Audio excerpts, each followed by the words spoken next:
निधि परम दयालवे नमः। श्री गुरुदेवेभ्यो नमः। नमामि हृदये शेषे लीलाक्षीराब्धिशायिनं लक्ष्मीशास्त्रलीलाभिः सेव्यमानं कलानिधिं चतुर्भिश्च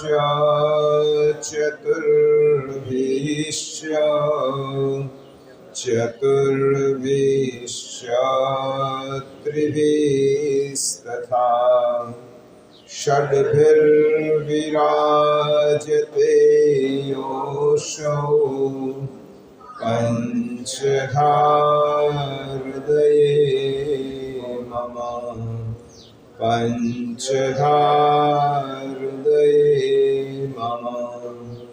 प्रभुर्नन्दकुमारो मे स्वामिनी वृषभाञ्जा कृतार्थोऽहं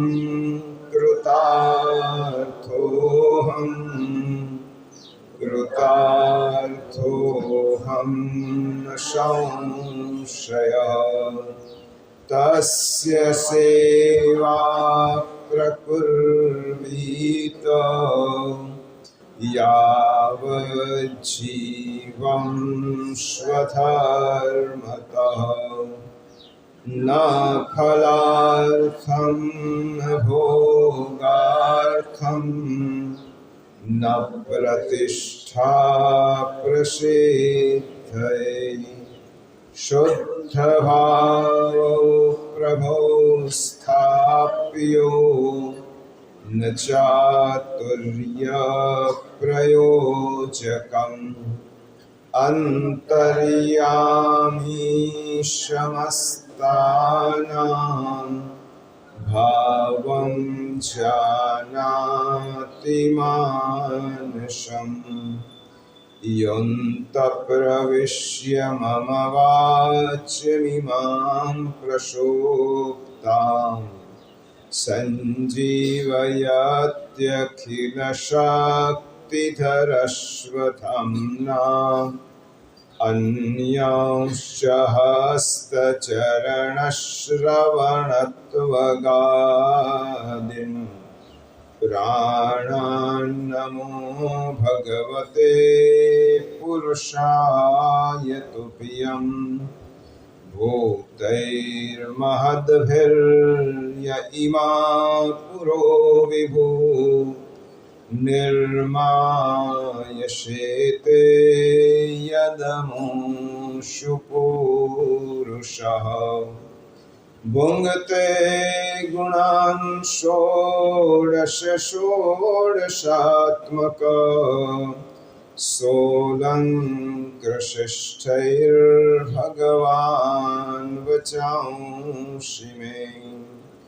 अज्ञानतिमिरान्धस्य ज्ञानाञ्जनशलाकया चक्षुरुन्मीलितं येन तस्मै श्रीगुरवे नमः।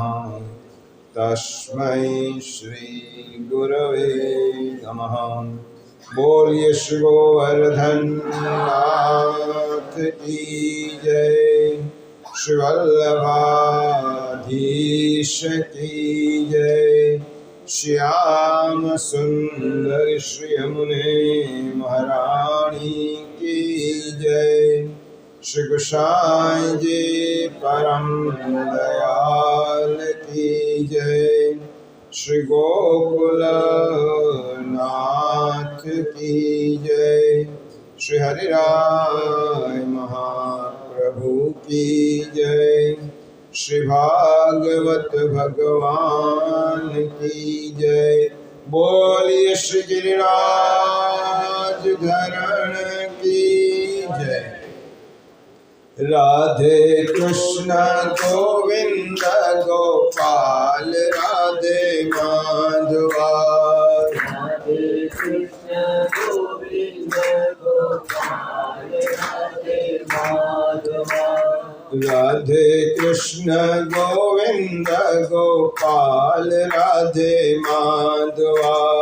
राधे कृष्ण गोविंद गोपाल राधे माधवा। राधे कृष्ण गोविंद गोपाल राधे माधवा। राधे कृष्ण गोविंद गोपाल राधे माधवा। गोपाल राधे माधवा। गोपाल राधे माधवा। गोपाल राधे माधवा। गोपाल राधे माधवा। राधे कृष्ण गोविंद गोपाल राधे माधवा। राधे कृष्ण गोविंद गोपाल राधे माधवा। राधे कृष्ण गोविंद गोपाल राधे माधवा। राधे कृष्ण गोविंद गोपाल राधे माधवा। राधे कृष्ण गोविंद गोपाल राधे माधवा। राधे कृष्ण गोविंद गोपाल राधे माधवा। राधे कृष्ण गोविंद गोपाल राधे माधवा। राधे कृष्ण गोविंद गोपाल राधे माधवा। बोलिए श्री बाल कृष्ण लाल की जय। श्री यमुना सत्संग मंडल वडोदरा द्वारा आयोजित पंच दिवसीय श्रीमद् भागवत स्तुति रसपान कथा सत्संगना तृतीय दिवसे આપણે શ્રી ઠાકોરજી, શ્રી મહાપ્રભુજી, શ્રી યમુનાજીના યુગલ ચરણ કમલોમાં સદૈન્ય કોટી કોટી દંડવત કરી આજની ભગવત કથાનો પ્રારંભ કરતા પૂર્વ આ કથાનો મનોરથ જેના મનમાં થયો છે તે પરમ ભગવદીય અને આ મંડળના ઉત્તરાધિકારી મુરબ્બી ગોલોકવાસી જીતુ કાકા પછીના સુરેશભાઈ અને તેમના ધર્મપત્ની સાચા અર્થમાં નિકુંજબેન તેમજ આ મંડળને સુપેરે ચલાવનારા રતિ કાકા, વિનુભાઈ, ગૌરાંગભાઈ અને કેટલા બધા જ ભાઈ બહેનો, બધાના નામ લઈશ તો કદાચ સમય જશે. આ પરિસરના સ્થાન અધિષ્ઠાતા ગોલોકવાસી જીતુ કાકા અને તેમના પગલે ચાલનાર મુરબ્બી પરમ ભગવદીય સૂર્યા કાકી અને આ બધું જ સંચાલન કરનાર પરમ ભગવદીય સ્મિતાબેન, તેમનો સમગ્ર પરિવાર અને તમે દોહન બહુ સુંદર કરો છો. ગઈકાલે નિકુંજબેને કર્યું ને આજે સ્મિતાબેને કર્યું. જેના ઉપર શ્રી વલ્લભના પ્રત્યક્ષ આશીર્વાદ હોય એને આ રીતનું ભાગવતનું દોહન કરતા આવડે.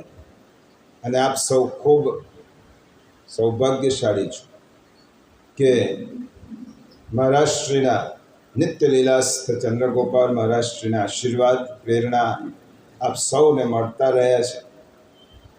અને નિત્ય લીલાસ્થ પૂજ્ય જીજીના પણ આશીર્વાદના પાત્ર સ્મિતાબેન સહિત આપણે બધા જ અહીંયા છે.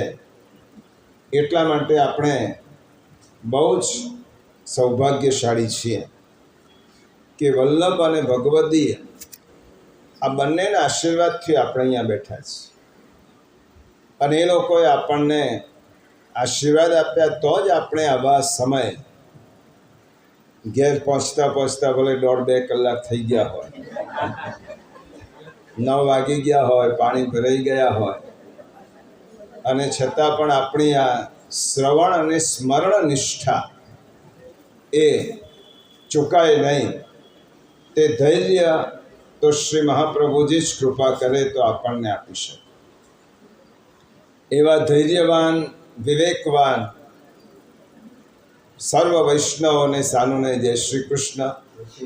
આપ સૌના હૃદયમાં બિરાજમાન પરમ કૃપાળુ પરમાત્મા જે આ કથાનું શ્રવણ કરે છે તેને કોટી કોટી વંદન કરી આજનો દિવસ મંગલમય દિવસ, નાગપંચમીનો દિવસ, શ્રાવણ સુદ પંચમીનો દિવસ, અને આજે શ્રાવણ સુદ પાંચમ શ્રી મહાપ્રભુ વલ્લભના પ્રાણ પ્રિય શ્રીજી બાવા આપના સૌનો આધાર, નિકુંજનાયક અને કલયુગના જીવોના ઉદ્ધારક એવા પ્રભુની ઉર્ધ્વ ભુજાનું દર્શન આજના દિવસે આ ભૂતલ પર સૌથી પ્રથમ થયું. અને શ્રી ગોવર્ધનનાથજીના પ્રાગટ્યની વાર્તા તો આપ સૌને સુવિદિત છે. ઠાકોરજી અનુભૂતિ કરાવી કે હું સારસ્વત કલ્પમાં જ પ્રગટ થયો છું એવું જ નથી, હું તો કલયુગના જીવોના ઉદ્ધાર માટે પણ આજે પ્રગટ થઉં છું. દૈવી જીવોના ઉદ્ધાર માટે જે પ્રભુ યશોદોત સંગલાલિત પ્રગટ થયા હતા એ જ પ્રભુ, જે પ્રભુનું નિત્ય સ્મરણ પ્રત્યક્ષ રૂપે યશોદામૈયા અને નંદબાવા કરતા હતા એ જ સ્વરૂપ દૈવી જીવોના આ યુગમાં દૈવી જીવોના ઉદ્ધાર માટે શ્રીનાથજી બાવા પ્રગટ થવાના હતા. તેના શુભ સંકેત આજના દિવસે આપણને તેની પ્રતીતિ કરાવી. તે સમયે રહેતા વ્રજવાસીઓ સંવત 1565 અષાઢ વદ ત્રીજ રવિવાર સૂર્યોદયના સમયે શ્રવણ નક્ષત્રમાં શ્રીનાથજી બાવાની ડાબી ઉર્ધ્વ ભુજાનું પ્રાગટ્ય થયું. પરંતુ આ પ્રાગટ્યની કોઈને જાણ નહોતી.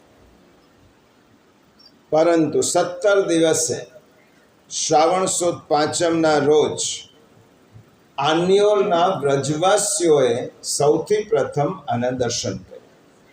આ 17 દિવસ આન્યોલના વ્રજવાસીઓની નંદબાવાના કુળની એક ગાય જેનું નામ ઘુમર, એ ઘુમર ગાય જતી હતી. નંદબાવાના કુળની જે ગૌવંશ હતો તે ગૌવંશની એક પ્રતીક એ ઘુમર ગાય રોજ પર્વત પર જાય અને પોતાનું દૂધ એ શ્રવ્યાળ અને આ છિદ્રમાં જ્યાંથી ભુજાના દર્શન થતા હતા ત્યાં ગાયનું દૂધ ઓછું થવા લાગ્યું.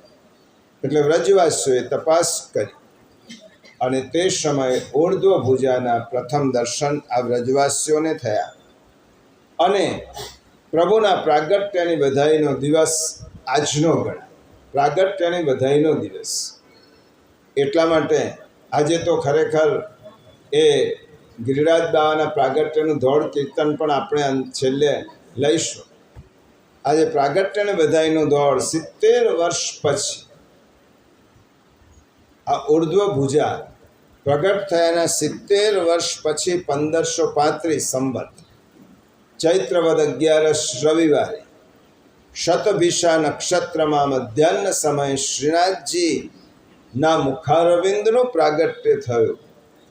તે જ સમયે ચંપારણ્યમાં શ્રી મહાપ્રભુજી આધિદૈવિક રૂપે સ્વામિનીજીનું પણ પ્રાગટ્ય થયું. કારણ કે જ્યાં ઠાકોરજી હોય ત્યાં સ્વામિનીજી પધારે છે. અને તે જ સમયે ગિરિરાજજીમાં પ્રાગટ્ય વાર્તાના સંદર્ભમાં કહું તો ગિરિરાજજીમાં તે જ સમયે સંકર્ષણ કુંડમાંથી શંકરષણજી, દાન ઘાટી પર દાનીરાયજી અને ગોવિંદ કુંડમાંથી ગોવિંદરાયજીનું પ્રાગટ્ય થયું. જાણે પ્રભુ નંદ બાવાને ત્યાં જે ચતુર્વ્યુહ સ્વરૂપે પ્રગટ થયા હતા તે જ વ્યુહ સહિત ઠાકોરજી અહીંયા પ્રગટ થયા. એ મંગલ દિવસ ફરી આવે એટલે કલયુગના લોકોએ ચિંતા કરવાની જરૂર નથી. આપણો નાથ શ્રીનાથજી બાવા આજે આપણી વચ્ચે મેવાડમાં શ્રીનાથજીમાં બિરાજી અને આપણને પ્રત્યક્ષ દર્શન આપી રહ્યા છે. પછી કલયુગ કેવી રીતે કહેવાય? જ્યાં વલ્લભકુલ હોય, યમુનાજી હોય, ગિરિરાજ બાબા દર્શન આપતા હોય અને જ્યાં સ્વયં શ્રીજી બાબા આપણને દર્શન આપતા હોય, તો આપણી કેટલી આપણા ઉપર મહતી કૃપા છે કે પ્રભુ આપણને આજે પણ દર્શન આપી અને કૃતાર્થ કરી રહ્યા છે. એટલા માટે પ્રભુનો ડાબો ઉર્ધ્વ હાથ ઊંચાનો અર્થ શું થયો? પ્રભુ આપણને કહે છે, પ્રિય વૈષ્ણવો, મારા દૈવી જીવો, હું આજે પણ તમને આશ્રય આપવા માટે ઉભેલો જ છું. તસ્માન મામ શરણમ ગોષ્ઠ મન્નાથમ મત પરિગ્રહ ગોપાએ સ્વાત્મયોગેન ઇતિ મે વ્રતા. આ મારું વ્રત છે અને વ્રતનું પાલન આજ પર્યંત હું કરું છું. કલયુગમાં જન્મેલા દૈવી જીવોને આશ્રય આપવા માટે પ્રભુ પધાર્યા છે. દ્વાદશ સ્કંદ શ્રીમદ ભાગવત અને શ્રી વલ્લભના 16 ગ્રંથના કૃષ્ણાશ્રય અને સેવા ફલ એ ઉર્ધ્વ ભુજા ગણાય છે. શ્રી વલ્લભના જે 16 ગ્રંથનો અધિદૈવિક સ્વરૂપમાં ઉર્ધ્વ ભુજા સેવા ફલ અને કૃષ્ણાશ્રય તે દર્શાવે છે કે પુષ્ટિનું ફળ છે કૃષ્ણ એવ ગતિર્મમ. આપણે નિકુંજ નાયક શ્રી ગોવર્ધનધરના યુગલ ચરણ કમલોમાં સાષ્ટાંગ સદૈન્ય દંડવત કરી અને એટલી વિજ્ઞપ્તિ કરીએ કે આવો સત્સંગ સ્મરણ નિત્ય અમને કરાવતા રહો અને અમે જ્યાં સુધી ભૂતલ પર છીએ ત્યાં સુધી સેવા અને સ્મરણથી વંચિત ન રહીએ એટલી કૃપા અમારા પર કરજો. એવી આજના મંગલ દિવસે આપણે ઠાકોરજીના ચરણમાં વિજ્ઞપ્તિ કરી. દોડ આપણે પછી બોલશું પ્રાગટ્યનો. આજનો ક્રમ એ કુંતી સ્તુતિનો ક્રમ છે. કુંતી સ્તુતિના 26 શ્લોકો છે, એટલે 2 દિવસ કુંતી સ્તુતિ. ભીષ્મ સ્તુતિના 11 શ્લોકો છે, એટલે વિરામના દિવસે ભીષ્મ સ્તુતિ. કારણ કે આપણે જેટલો સમય છે એટલું રસપાન કરવાનું છે. તમે 5 દિવસ બોલશો તો એ પર્યાપ્ત થવાનું નથી, પરંતુ આપણે રસ ચાખવાનો છે, એનો પાન કરવાનો છે. ઉત્તરાના ગર્ભનું રક્ષણ પ્રભુએ કર્યું છે અને ભગવાન શ્રી કૃષ્ણ પાંડવો અને પાંડવ વંશના બીજની રક્ષા અને અનુભૂતિ કરાવી. નમે ભક્ત પ્રણશ્યતિ. મારા ભક્તનો કોઈ પણ દિવસ વિનાશ થતો નથી. મારા ભક્તની હું દુર્ગતિ ક્યારે પણ થવા દેતો નથી. દુર્ગતિમ તાત ગચ્છતિ. ભગવાને ગીતામાં કહ્યું કે મારા ભક્તની દુર્ગતિ ક્યારે થતી નથી. કુંતા માતા ક્ષત્રાણી હતા. એમને જ્યારે એમ લાગ્યું કે જે ગર્ભ રાખની ઢગલી થઈ ગયો હતો, તે રાખની ઢગલી થઈ ગયેલા ગર્ભને પુનર્જીવિત કરવાનું કાર્ય સામાન્ય લૌકિક પુરુષનું હોઈ શકે નહીં. એ કોઈ અલૌકિક દૈવી પુરુષ છે, પ્રભુ જ છે અને ઈશ્વર સિવાય આ મૃત્યુ અને જન્મ એ તો ઠાકોરજીના હાથની વાત છે.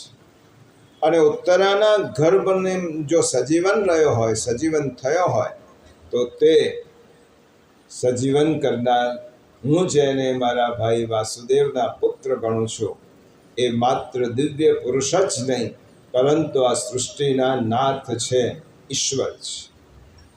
કુંતાજી આટલા વૃદ્ધ થયા ત્યાં સુધી ઠાકોરજીને જેમની પાસે સ્વરૂપ જ્યારે પ્રગટ કરવું હોય ત્યારે જ કરે છે. પોતે છુપા રહે, સામે દેખાય છતાં પણ આપણને એવું ન લાગે કે આ પ્રભુ છે, કારણ કે માયાનું આવરણ છે. આગળ કુંતી માતા કહેશે, વૃદ્ધ થયા ત્યાં સુધી અમને એવું લાગતું હતું ક્યાં તો મારા ભાઈના પુત્ર છે, મારા ભાણેજ છે, મારો ભત્રીજો છે, એવું લાગતું. કદાચ એમની દિવ્યતા, એમની યોગ, એમની પ્રભાવ જોઈને કુંતી માતા પ્રભાવિત હતા.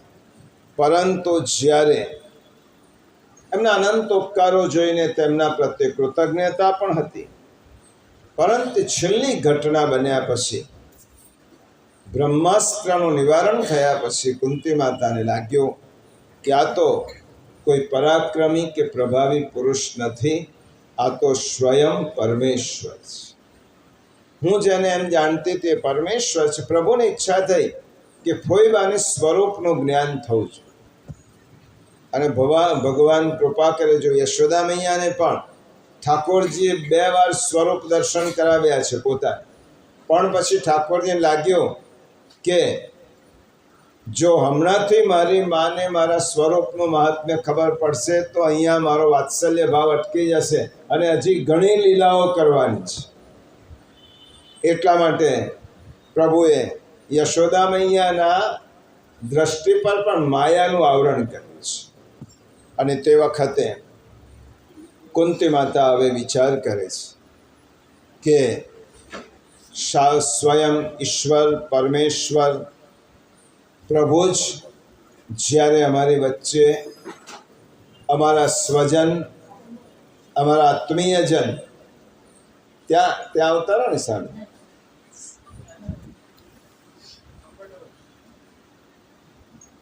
અમારા સ્વજન, અમારા આત્મીયજન તરીકે પ્રભુ પધાર્યા છે. સાક્ષાત પ્રભુ છે. અને ઉપનિષદનો સિદ્ધાંત પણ એમ કહે છે કે ભગવાનની ઈચ્છા વગર તમે બધું જ કરી શકો, પણ તેમના સ્વરૂપનું જ્ઞાન પ્રભુની ઈચ્છા વગર થતું નથી. નાયમાત્મા પ્રવચનેન લભ્યો ન બહુના શ્રુતેન. પ્રભુનું સ્વરૂપનું જ્ઞાન પ્રવચનથી ન મેધયા ન બહુના શ્રુતે, આપણી બુદ્ધિથી આપણા જ્ઞાનથી થતું નથી. યમે વૈશ્ય વૃણોતે. ઠાકોરજી જેના પર કૃપા કરે ને એને એ સ્વરૂપ સમજ્યા. બાકી બહુ વિદ્વાનો, પંડિતો, ભણેલા ગણેલા, તપસ્વીઓ, વિરક્ત, બધાને કંઈ પ્રભુના દર્શન, પ્રભુની ઓળખાણ થાય છે એવું નથી. યમે વૈશ્ય વૃણોતે. કૃપા શક્તિ એ ભગવાનની અબાધિત શક્તિ છે. એ પ્રભુ સિવાય કોઈનામાં નથી. કૃપા કરવી, ક્યારે કરવી, કોના ઉપર કરવી, કેવી રીતે કરવી, એ પ્રભુનો અબાધિત અધિકાર છે. એ પ્રભુનો એની સામે કોઈ દલીલ ના ચાલે. કેમ આટલા નાના માણસને પ્રભુએ આટલો મોટો બનાવી દીધો? આ તો કૃપાનો બળ છે. જીવ શું કરી શકે? જીવ પ્રભુની ભક્તિ કરી શકે, પરંતુ પ્રભુ તો કૃપા કરી શકે. પ્રભુ કૃપા કરે અને જીવ ભક્તિ કરે. એટલા માટે કુંતી માતાને પ્રભુના સ્વરૂપના જ્ઞાન થયું છે. એમને એમ લાગ્યું કે સાક્ષાત ઈશ્વર અમારી સાથે અમારા જેવા થઈને રહ્યા.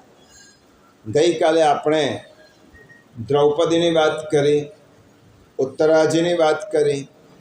દ્રૌપદીની ભૂમિકા જુદી છે.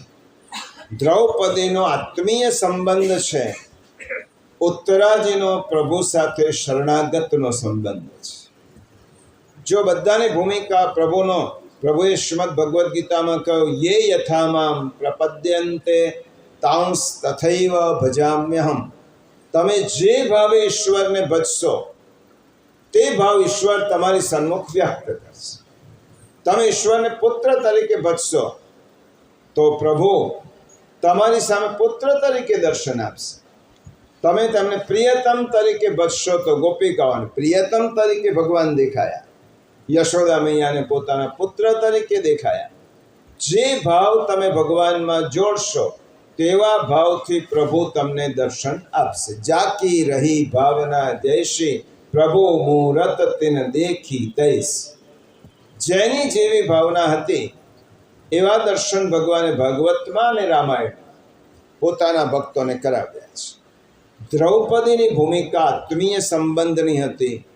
ઉત્તરા શરણાગત થઈને પ્રભુની પાસે ગઈ. કુંતાજીની ભક્તિ જોઈએ તો મહાપ્રભુજી કુંતાજીને પુષ્ટિ ભક્ત કહે છે. શ્રી મહાપ્રભુજી કહે છે કુંતાજી પુષ્ટિ ભક્ત હતા. એનું કારણ હમણાંથી કહી દઉં. શા માટે?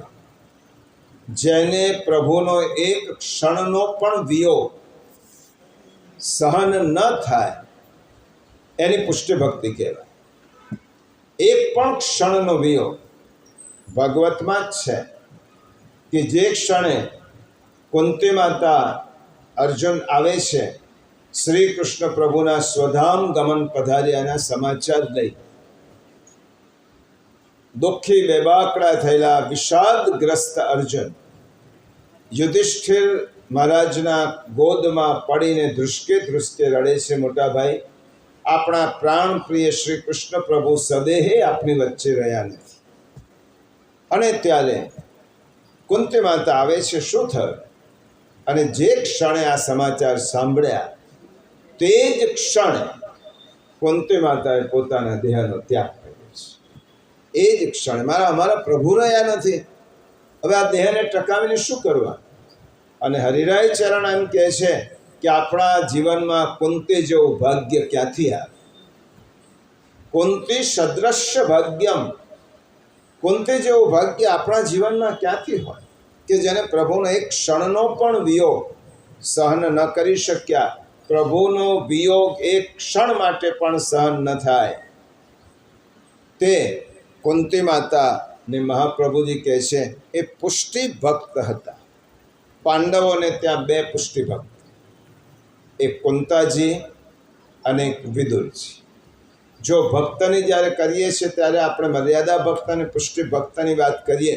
આ કોઈ કેટેગરી નથી, આ વિભાગ છે.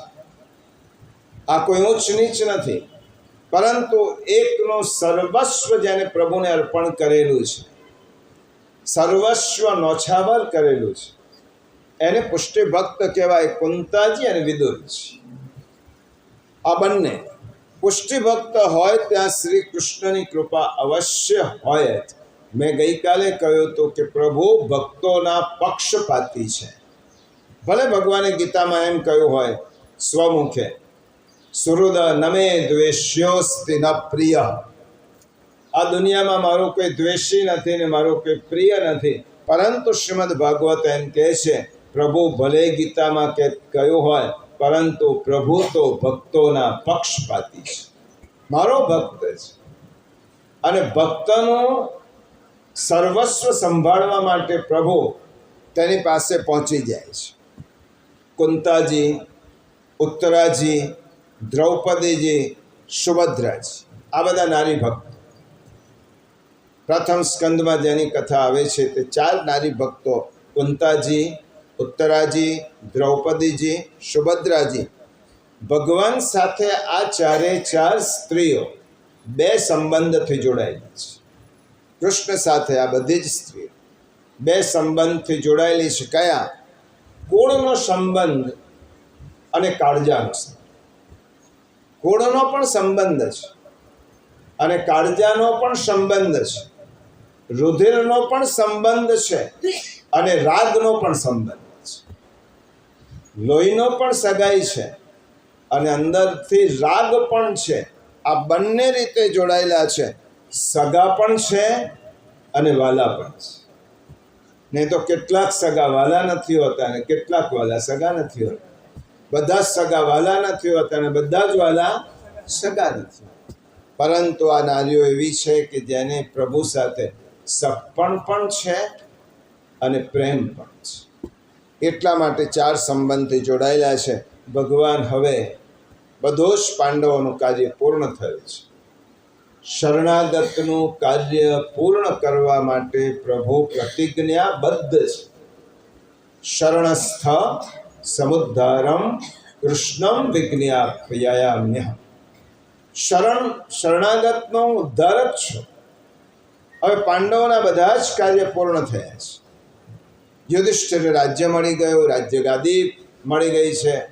હવે પાંડવો માટે હોય કશું જ કાર્ય રહ્યું નથી. પ્રભુ આ વિચાર કરે છે કે હવે દ્વારકા જવું, પોતાના ઘરમાં જવું છે.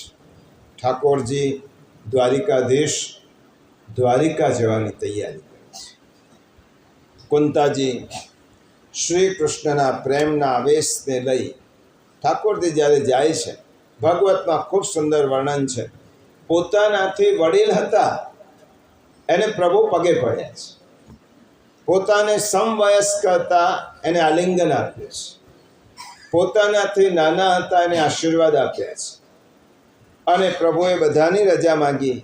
કુંતા માતા પાસે પ્રભુ આવે છે, હોય બા હવે હું જાઉં છું.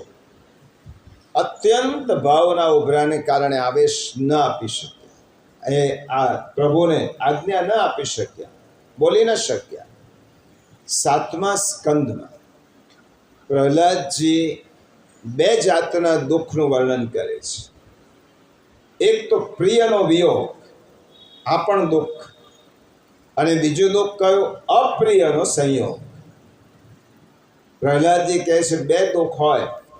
પ્રિય વ્યક્તિનો વિયોગ થાય ત્યારે દુઃખ થાય, અને અપ્રિય વ્યક્તિ સાથે રહેવાનું થાય તો દુઃખ થાય.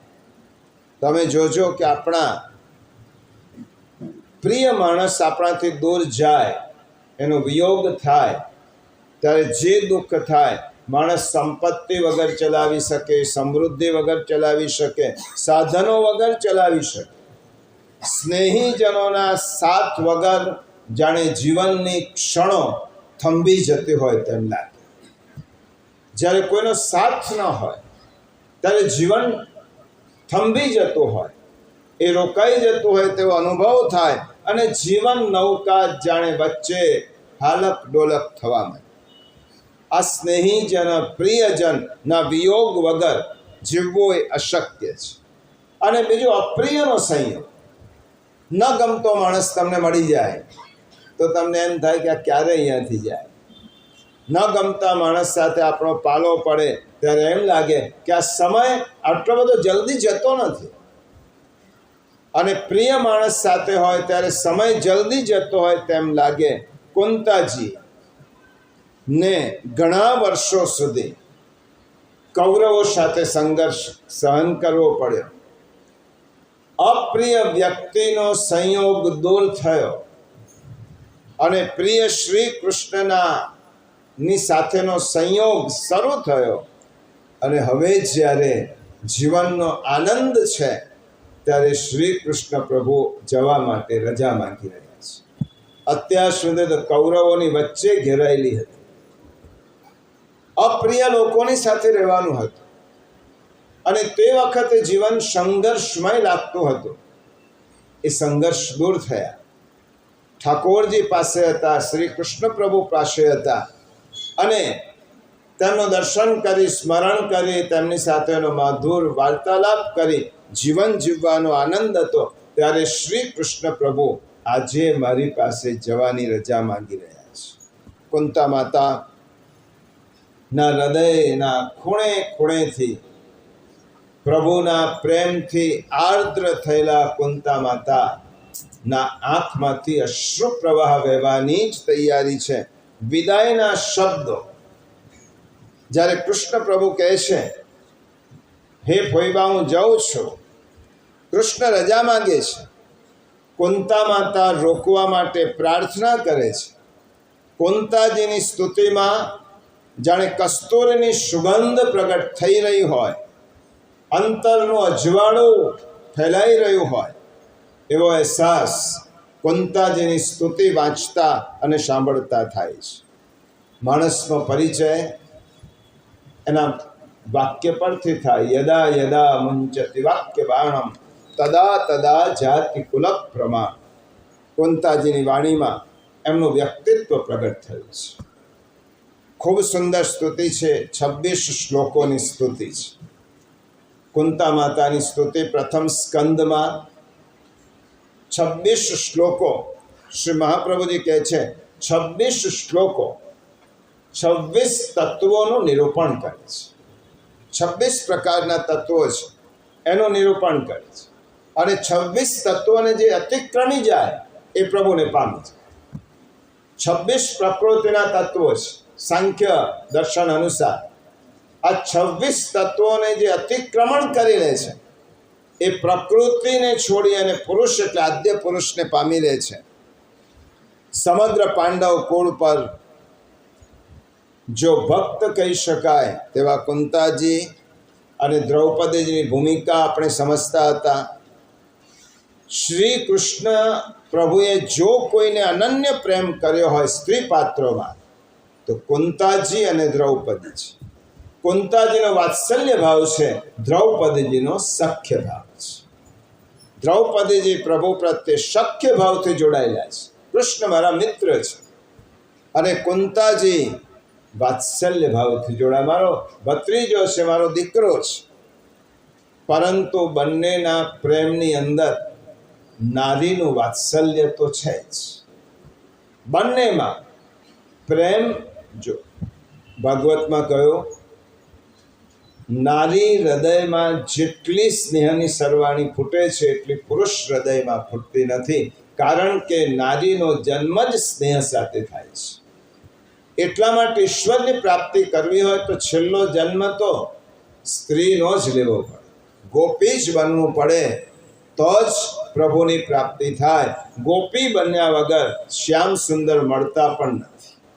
એક વખત મીરાબાઈ એ વૃંદાવનમાં ગયા અને વૃંદાવનમાં એક મહાત્માની પાસે મળવા, ચરણ સ્પર્શ કરવા માટે, દર્શન કરવા માટે મીરાબાઈ પહોંચ્યા આશ્રમમાં. આશ્રમમાં એક એમનો દૂત ઉભેલો હશે, સેવક. એમને કહો તમારા ગુરુને કે મીરાબાઈ આપના દર્શન કરવા માંગે છે. પેલા જઈને કહો ને બહાર આવીને કહો કે અમારા મહાત્માએ એમ કહ્યું છે કે કોઈ સ્ત્રીનું મોઢું જોતા નથી. મીરાબાઈએ એમ કહ્યું પેલા એમના સેવકને કે હમણાં સુધી તો મને એવું હતું કે વૃંદાવનમાં કોઈ પુરુષ છે જ નહીં, અને વૃંદાવનમાં રહ્યા પછી કોઈ પુરુષને પોતાના પુરુષવત્તાનું અભિમાન હશે તો એને મારે મળવું પણ નથી. સબ જગ, હા, અહીંયા તો પુરુષ એક પુરુષોત્તમ હૈ, બાકી સબ વ્રજ નારી. આ સ્ત્રી જેવું સાહચર્ય, સ્ત્રીનો સ્નેહ, ગોપિકા જેવો પ્રેમ ઉત્પન્ન થયા વગર પ્રભુ પ્રગટ થતા નથી, પ્રભુની પ્રાપ્તિ થતી. એટલા માટે આ બંનેમાં વાત્સલ્ય તો છે જ. કુંતાજી અને દ્રૌપદી સમાન છે. એકમાં સખ્ય ભક્તિ છે, પ્રભુ સાથે તમે સખ્ય ભક્તિથી જોડાઓ, માધુર્ય ભક્તિથી જોડાઓ, વાત્સલ્ય ભક્તિથી જોડાઓ, કોઈ પણ ભક્તિથી જોડાઓ. યેન કેન પ્રકારેણ કૃષ્ણે રતિમ નિવેશય. એક વસ્તુ યાદ રાખવાની, કોઈ પણ પ્રકારથી મારે કૃષ્ણની ભક્તિ કરવી છે. તમે કયા ભાવથી ભક્તિ કરો છો એ મહત્વનું. કોઈ પણ રીતે, ભાગવતે તો ત્યાં સુધી કહ્યું, ભયથી પણ ભગવાનની સાથે જોડી જાય. જેવો કંસને ભય થયો, ભયથી કૃષ્ણ કૃષ્ણ જ કરવા લાગ્યો. દ્વેષથી પણ ભગવાનની સાથે જોડી જાય. દ્વેષ કરવો હોય ને તો સામાન્ય જીવનો કેમ કરો છો? ભગવાનનો દ્વેષ કરો તો ભગવાનનું સ્મરણ થાય. દ્વેષ જ કરવો હોય તો પણ ભગવાનનો કરો. ક્રોધ કરવો હોય તોય ભગવાન પર કરો. પ્રેમ કરવો હોય તોય ભગવાન પર. શા માટે? તમે વિકારોથી તો પ્રભુને યાદ કરો છો. ભલે કોઈ પણ મનમાં વિકાર છે એનાથી તો પ્રભુને યાદ કરો. કામના છે, અંદર ઈચ્છા છે તો પ્રભુને યાદ કરો. ભલે ઈચ્છા માટે પણ પ્રભુને તો હું યાદ કરું છું ને. યેન કેન પ્રકારેણ કૃષ્ણે રતિમ નિવેશય.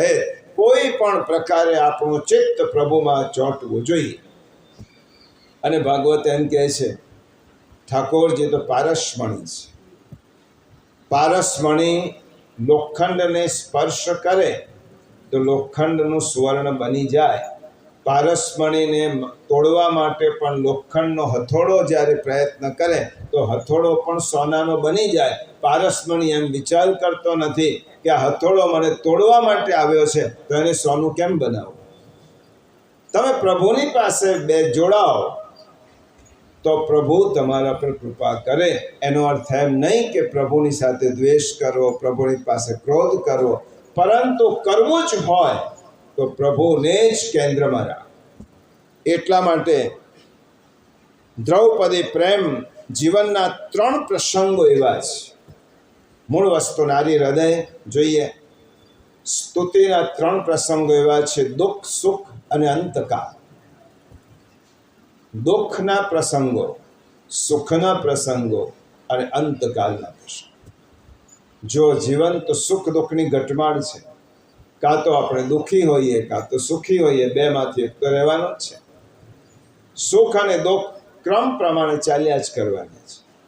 તો દુઃખમાં દયાનિધિનું સ્મરણ થાય, સુખમાં સ્વજન એવા શ્રી કૃષ્ણનું સ્મરણ થાય, અને અંતકાલના સમયે પ્રિયજન છે, પ્રેમીજન છે એવા પ્રભુનું સ્મરણ થાય. આ ત્રણેય પ્રકારે સ્તુતિ થવી જોઈએ. વિશેષ રૂપે 3 પ્રકારે જ્યારે સ્તુતિ થાય ત્યારે તે શ્રીમદ ભાગવતના પ્રથમ સ્કંદમાં ઉત્તરાજીએ દુઃખમાં સ્તુતિ કરી, આપત્તિમાં કુંતીજી સ્તુતિ કરવાના છે સુખમાં, અને છેલ્લા દિવસે ભીષ્મ દાદા સ્તુતિ કરવાના છે અંતકાળ. આ ત્રણેય સ્તુતિ સુખાવસાને ઇદમેવ સારમ, દુઃખાવસાને ઇદમેવ જ્ઞેયમ, દેહાવસાને ઇદમેવ જાય. માનવ મનની મધુરતામાંથી જે ઉદ્ગાર સરી પડે એને સ્તુતિ કહેવાય. મેં ગઈકાલે કહ્યું તો સ્તુતિમાં શબ્દોની કિંમત નથી, સ્તુતિમાં ભાવની કિંમત છે. તમે સ્તુતિ કયા શબ્દોથી કરો છો એ ગૌણ છે. સ્તુતિ કરતા કરતા તમારા હૃદયનો ભાવ કેટલો ઉચ્ચ છે અને કેટલો ઊંડો છે એ મહત્વનું છે. સ્તુતિમાં મહાત્મ્ય છે, સ્તુતિમાં સ્નેહ છે, સ્તુતિમાં આત્મીયતા છે, સ્તુતિમાં કૃતજ્ઞતા છે. આ 4 ગુણ ભેગા થાય તો સ્તુતિ થાય. મહાત્મ્ય ખબર પડે ભગવાન, એટલે કોઈ પણ સ્તુતિ જોજો તમે મહાત્મ્ય હશે. સ્તુતિમાં સ્નેહ છે, પ્રેમ છે, સ્તુતિમાં આત્મીયતા છે, અને સ્તુતિમાં પ્રભુના આપણા પર કરેલા ઉપકારો માટેની કૃતજ્ઞતા દર્શાવવાની હોય છે. પ્રભુ આટલા આટલા ઉપકારો કર્યા છે. ભાવાવેશમાં આવીને કુંતા માતા હાથ જોડે છે. હે કૃષ્ણ, હું તમને હાથ જોડું છું, તમારા પગમાં પડું છું. બીજા બધા શબ્દો તારે કહેવા હોય તો કહેજે, પણ હું જાઉં છું એવા શબ્દો હું સાંભળી શકતી નથી. તો બીજા કોઈ પણ શબ્દ બોલ એ સાંભળી શકીશ, પરંતુ હે પ્રિય કૃષ્ણ, તમે અહીંયાથી જાઓ છો એ શબ્દો ન બોલા. કૃષ્ણે કરેલા અનંત ઉપકાર થી કુંતી માતાનું હૃદય ભરાયું છે. જે પ્રભુના ઉપકારોનું સ્મરણ કરે તેનું નામ ભક્ત. આપણા પર પણ ભગવાન ઉપકારો કરે છે, આપણે ભૂલી જઈએ છીએ અને ભક્તો યાદ રાખે છે. ઉપકાર કોના પર નથી કરતા પ્રભુ, આપણે તેનું વિસ્મરણ થાય છે. અને કુંતી માતા અનંત ઉપકારો, કૃષ્ણની અગણિત સ્મૃતિથી એમનું હૃદય ભરાયું છે. કૃષ્ણને વ્યવહારિક રીતે તો મનાવી ન શકાય, પરંતુ હું પ્રભુને વિનંતી કરીશ, હાથ જોડીશ, પાલવ પાથરીશ અને પ્રભુને આજીજી કરીશ. ગદગદિત હૃદય પ્રભુને વિનંતી કરીશ. અને એ પ્રમાણે કુંતી માતા સ્તુતિ કરવા લાગ્યા. કુંતાજીની સ્તુતિના 26 શ્લોકો શ્રી મહાપ્રભુજીએ કહ્યું છે કે તેના 9 વિભાગ છે. શ્રી મહાપ્રભુજી સુંદર વિવરણ કર્યું છે આ સ્તુતિ, અને તે આપણે સમજવાનો પ્રયત્ન કરીશું. શ્રીમદ ભાગવતનો ગૂઢાર્થ તો આચાર્યશ્રીએ સમજાવ્યો છે, અને એમને કહ્યું કે આ સ્તુતિના 9 વિભાગ છે. 3 શ્લોકોમાં સ્વરૂપનું વર્ણન છે, શ્રવણ ભક્તિ છે, નવધા ભક્તિયુક્ત સ્તુતિ છે. કુંતી માતાની આ સ્તુતિ નવધા ભક્તિથી યુક્ત છે. અને 3 શ્લોકમાં સ્વરૂપનું વર્ણન, શ્રવણ ભક્તિ, 2 શ્લોકોમાં પ્રભુના ગુણોનું વર્ણન, કીર્તન ભક્તિ, 3 શ્લોકોમાં લીલાનું વર્ણન, સ્મરણ ભક્તિ. ફરીથી બોલું છું, 3 શ્લોકમાં સ્વરૂપ વર્ણન એટલે શ્રવણ ભક્તિ, 2 શ્લોકમાં ગુણોનું વર્ણન, કીર્તન ભક્તિ, 3 શ્લોકોમાં ઠાકોરજીની લીલાનું વર્ણન. એટલા માટે સ્મરણ ભક્તિ.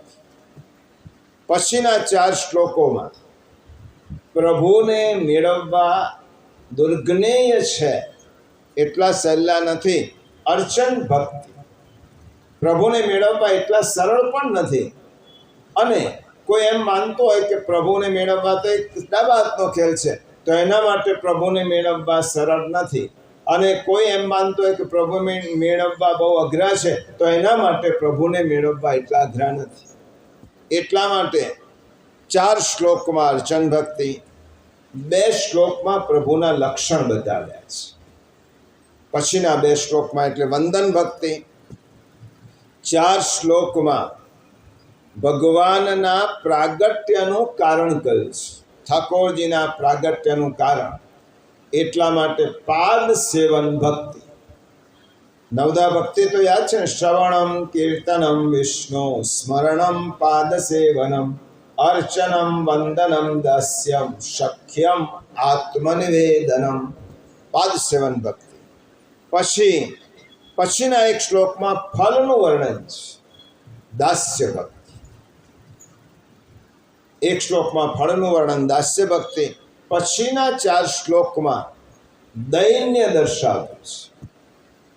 કુંતી માતા સખ્ય ભક્તિ, એને મહાપ્રભુજી કહે છે સખ્ય ભક્તિ. અને પછીના 3 શ્લોકમાં આત્મનિવેદન કર્યું છે. પ્રભુ હું આપને સમર્પિત છું, એટલા માટે એને આત્મનિવેદન ભક્તિ કહેવાય. પ્રિયજનો, હવે જ્યારે સ્તુતિની જ રસ પાન કરવાનું છે, તો પહેલાં આપણે શાંતિથી કુંતી માતાના ભાવથી આપણી પાસે જે ઝેરોક્સ છે, જે એમની પાસે ન હોય તેમને પણ જો કોપી હોય તો પહોંચાડી દેજો. 26 શ્લોકો શ્રીમદ ભાગવતના પ્રથમ સ્કંદના 8મા અધ્યાયમાં જે કુંતી માતાની સ્તુતિ આવે છે. કારણ કે પછી વિવરણ થયા પછી બધા શ્લોકો અહીંયાથી નહીં બોલાય, એટલા માટે આ શ્લોકોનો પાઠ આપણે પહેલાં બધા જ સાથે કરીએ.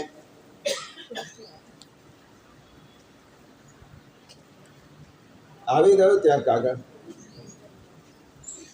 એક કાગળ ત્યાં હોય ત્યાં એક ઝેરોક્સ.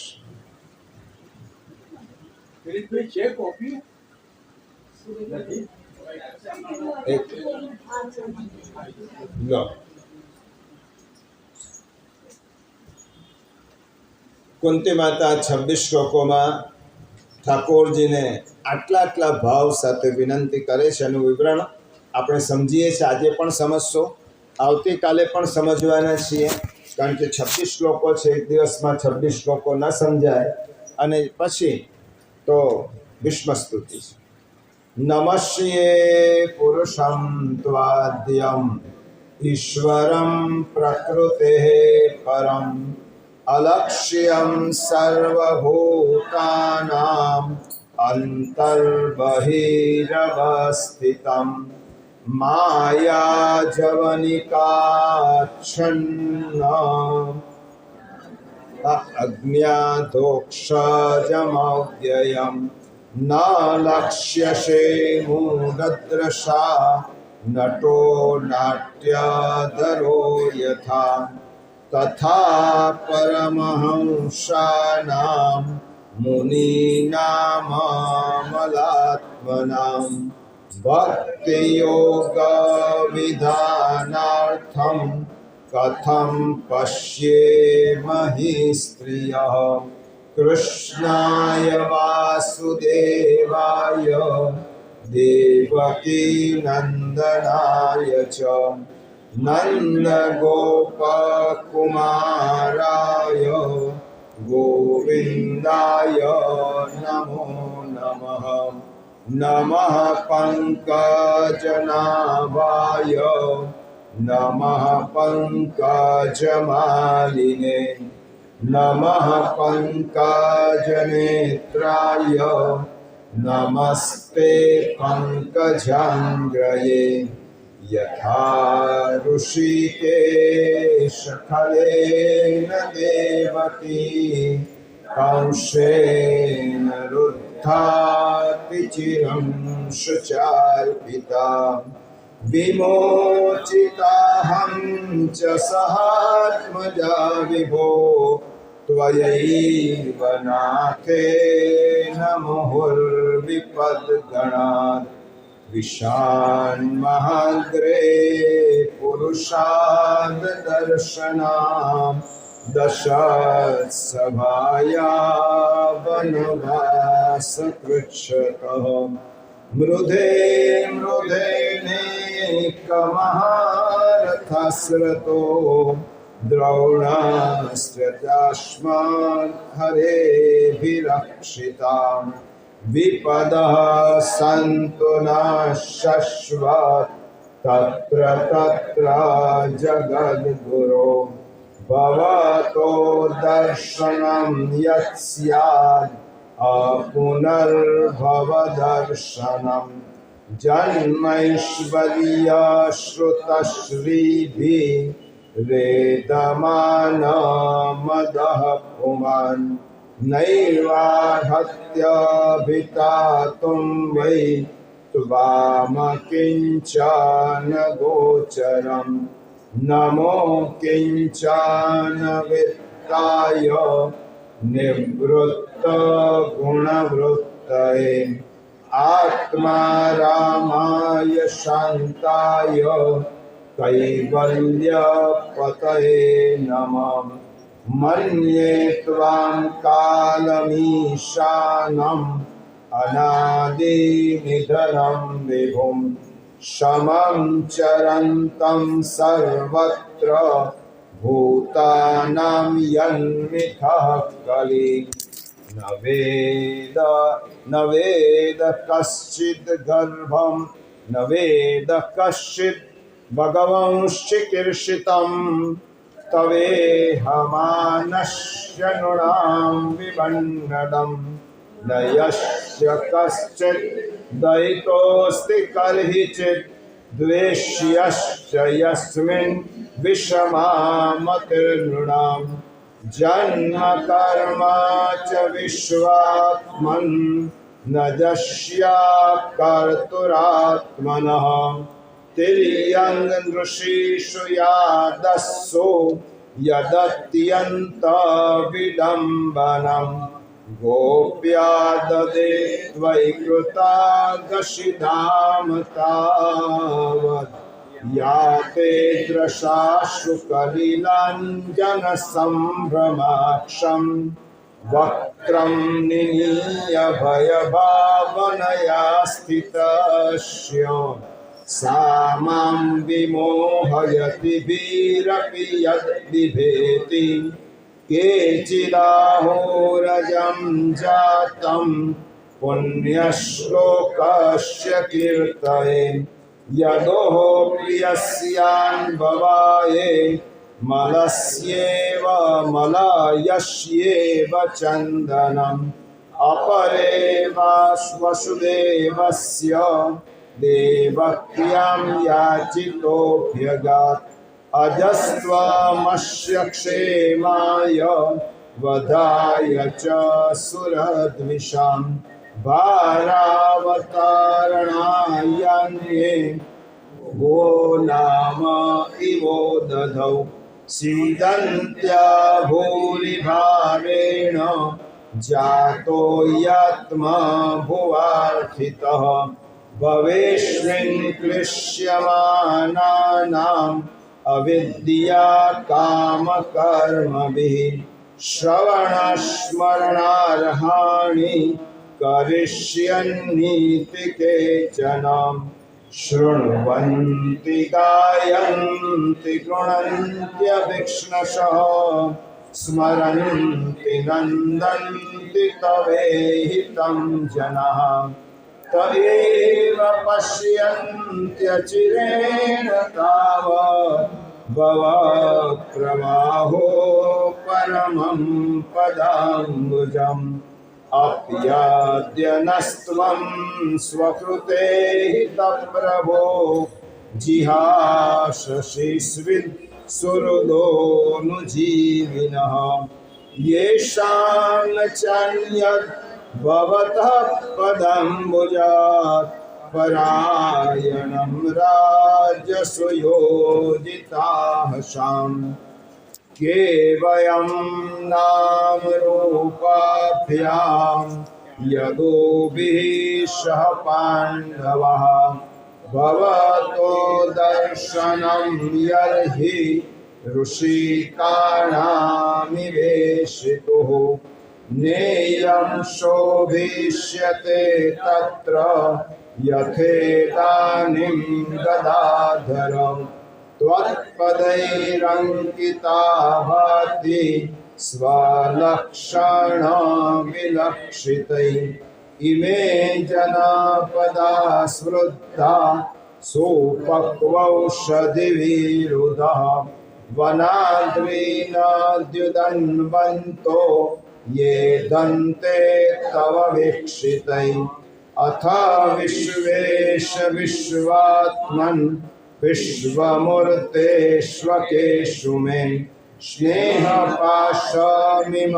छिन्धि दृढं पाण्डुषु वृष्णिषु त्वयि मे नन्यविषया मतिर्मधुपते सकृत् रतिमुद्मोहता दग्धा गंगे वौघमुदन्वती श्रीकृष्ण कृष्ण सखवृष्ण शभावनीद्रो राजन्यवंशदहना नपवर्गवीर्य गोविन्द गोद्विजसुरार्तिहरावतार योगेश्वराखिल गुरो भगवन् नमस्ते।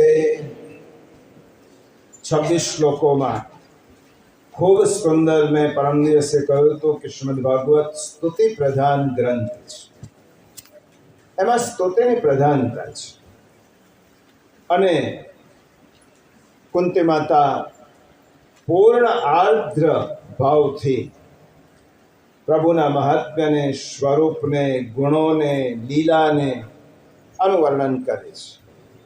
તમે જુઓ, ભાગવતકારની એક વિશેષતા, સ્તુતિનો પ્રારંભ નમસ્યેથી થયો છે અને સ્તુતિનો છેલ્લો શબ્દ પણ નમસ્તે. નમસ્યે પુરુષમ ત્વાદ્ય અને છેલ્લો જુઓ, યોગેશ્વરાખિલ ગુરો ભગવન નમસ્તે. નમસ્યના સંપુટમાં આખી સ્તુતિ છે. જીવ ઈશ્વરને વધારેમાં વધારે શું આપી શકે? નમસ્કાર સિવાય. તમે નમસ્કાર સિવાય પ્રભુને બીજું આપી પણ શું શકો? સંપત્તિ, સમૃદ્ધિ, ભગવાનને ક્યાં કઈ ખોટ છે? પહેલો શ્લોક કુંતી માતા કહે છે, નમસ્યે પુરુષમ ત્વાદ્યમ ઈશ્વરમ પ્રકૃતે પરમ અલક્ષ્યમ સર્વભૂતાનામ અંતર્બહિરવસ્થિતમ નમુઃ આદિ પુરુષ. હવે એનું સમજજો. નમુઃ આદિ પુરુષ ઈશ પ્રકૃતિથી પર અલક્ષ્ય સર્વભૂતોને છતાં બાહ્યાંતરે સ્થિત. પહેલા 3 શ્લોકો સાથે લઈએ કારણ કે સ્વરૂપ વર્ણનના છે. પ્રથમ 3 શ્લોક ઠાકોરજીના સ્વરૂપનું વર્ણન છે. માયા જવનિકાચ્છન્નમ અજ્ઞાત અધોક્ષજમ અવ્યયમ ન લક્ષ્યસે મુદદ્રશા નટો નાટ્યધરો યથા માયાને પટઢંકાયા અવિનાશી અધોક્ષજ ન દેખે મૂઢ દ્રષ્ટિના યથા નાટ્ય તણા નટ. અને તથા પરમહંસાનામ મુનિનામ અમલાત્મનામ ભક્તિયોગ વિધાનાર્થમ કથમ પશ્યેમહિ સ્ત્રિયઃ. હવે કુંતી માતા અનુવાદ આપણે પહેલા જ જોઈ લઈએ જે આપેલો છે. સર્વભૂતની અંદર, સર્વ જીવોની અંદર અને બહાર રહેનારા છતાં પણ ન દેખાય. જો ઠાકોરજીના સ્વરૂપનું વર્ણન છે. પ્રભુ ક્યાં નથી? વિષ્ણુ એટલે વ્યાપક, પ્રભુ સર્વત્ર છે, અંતર બહી, અંદર પણ છે, બહાર પણ છે, અને છતાં પણ કોઈને દેખાતા નથી.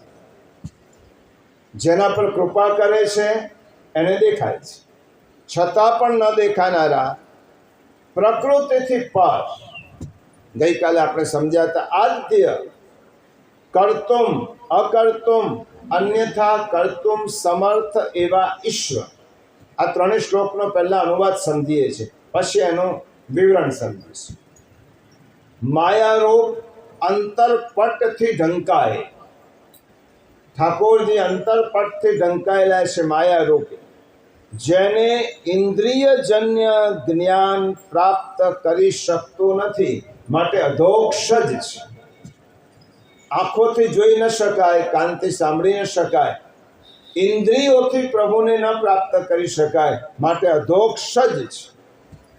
આપ સર્વરૂપ થાવ છો, છતાં અવ્યય છો, વિનાશ વિનાના છો, અને પુરુષરૂપ તેવા આપને નહીં જાણનારી હું આપને નમસ્કાર કરું છું.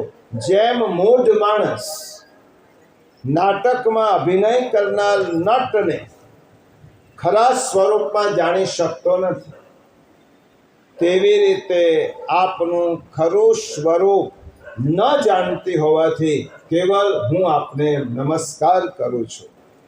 તથા શુદ્ધ અંતઃકરણવાળા પરમહંસ રૂપ મનન કરવાવાળા મુનિ લોકોના ભક્તિ યોગને વિસ્તારવા માટે પ્રગટ થતા આપને અમે સ્ત્રીજનો કેવી રીતે જાણી શકીએ?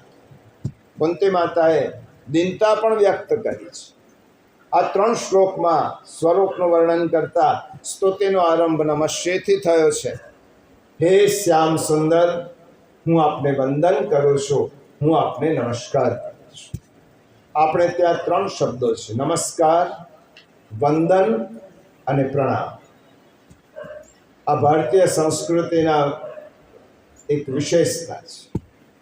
નમસ્કાર જ્યારે કરીએ છીએ ત્યારે આપણા મનમાં એવી ભાવના છે, હે પ્રભુ, આજથી હું તમારી સામે નમક હરામી નહીં કરું, નમક હલાલી કરીશ. જે ક્ષણે તમે નમસ્કાર કરો છો ત્યારે પ્રભુને પ્રતિજ્ઞાબદ્ધ થઈને કહો છો, આજથી હું નમક હરામી નહીં કરું, જેનું ખાઉં છું તેનું ખોદું નહીં, જેનું ખાઉં છું તેનું સ્મરણ કરીશ.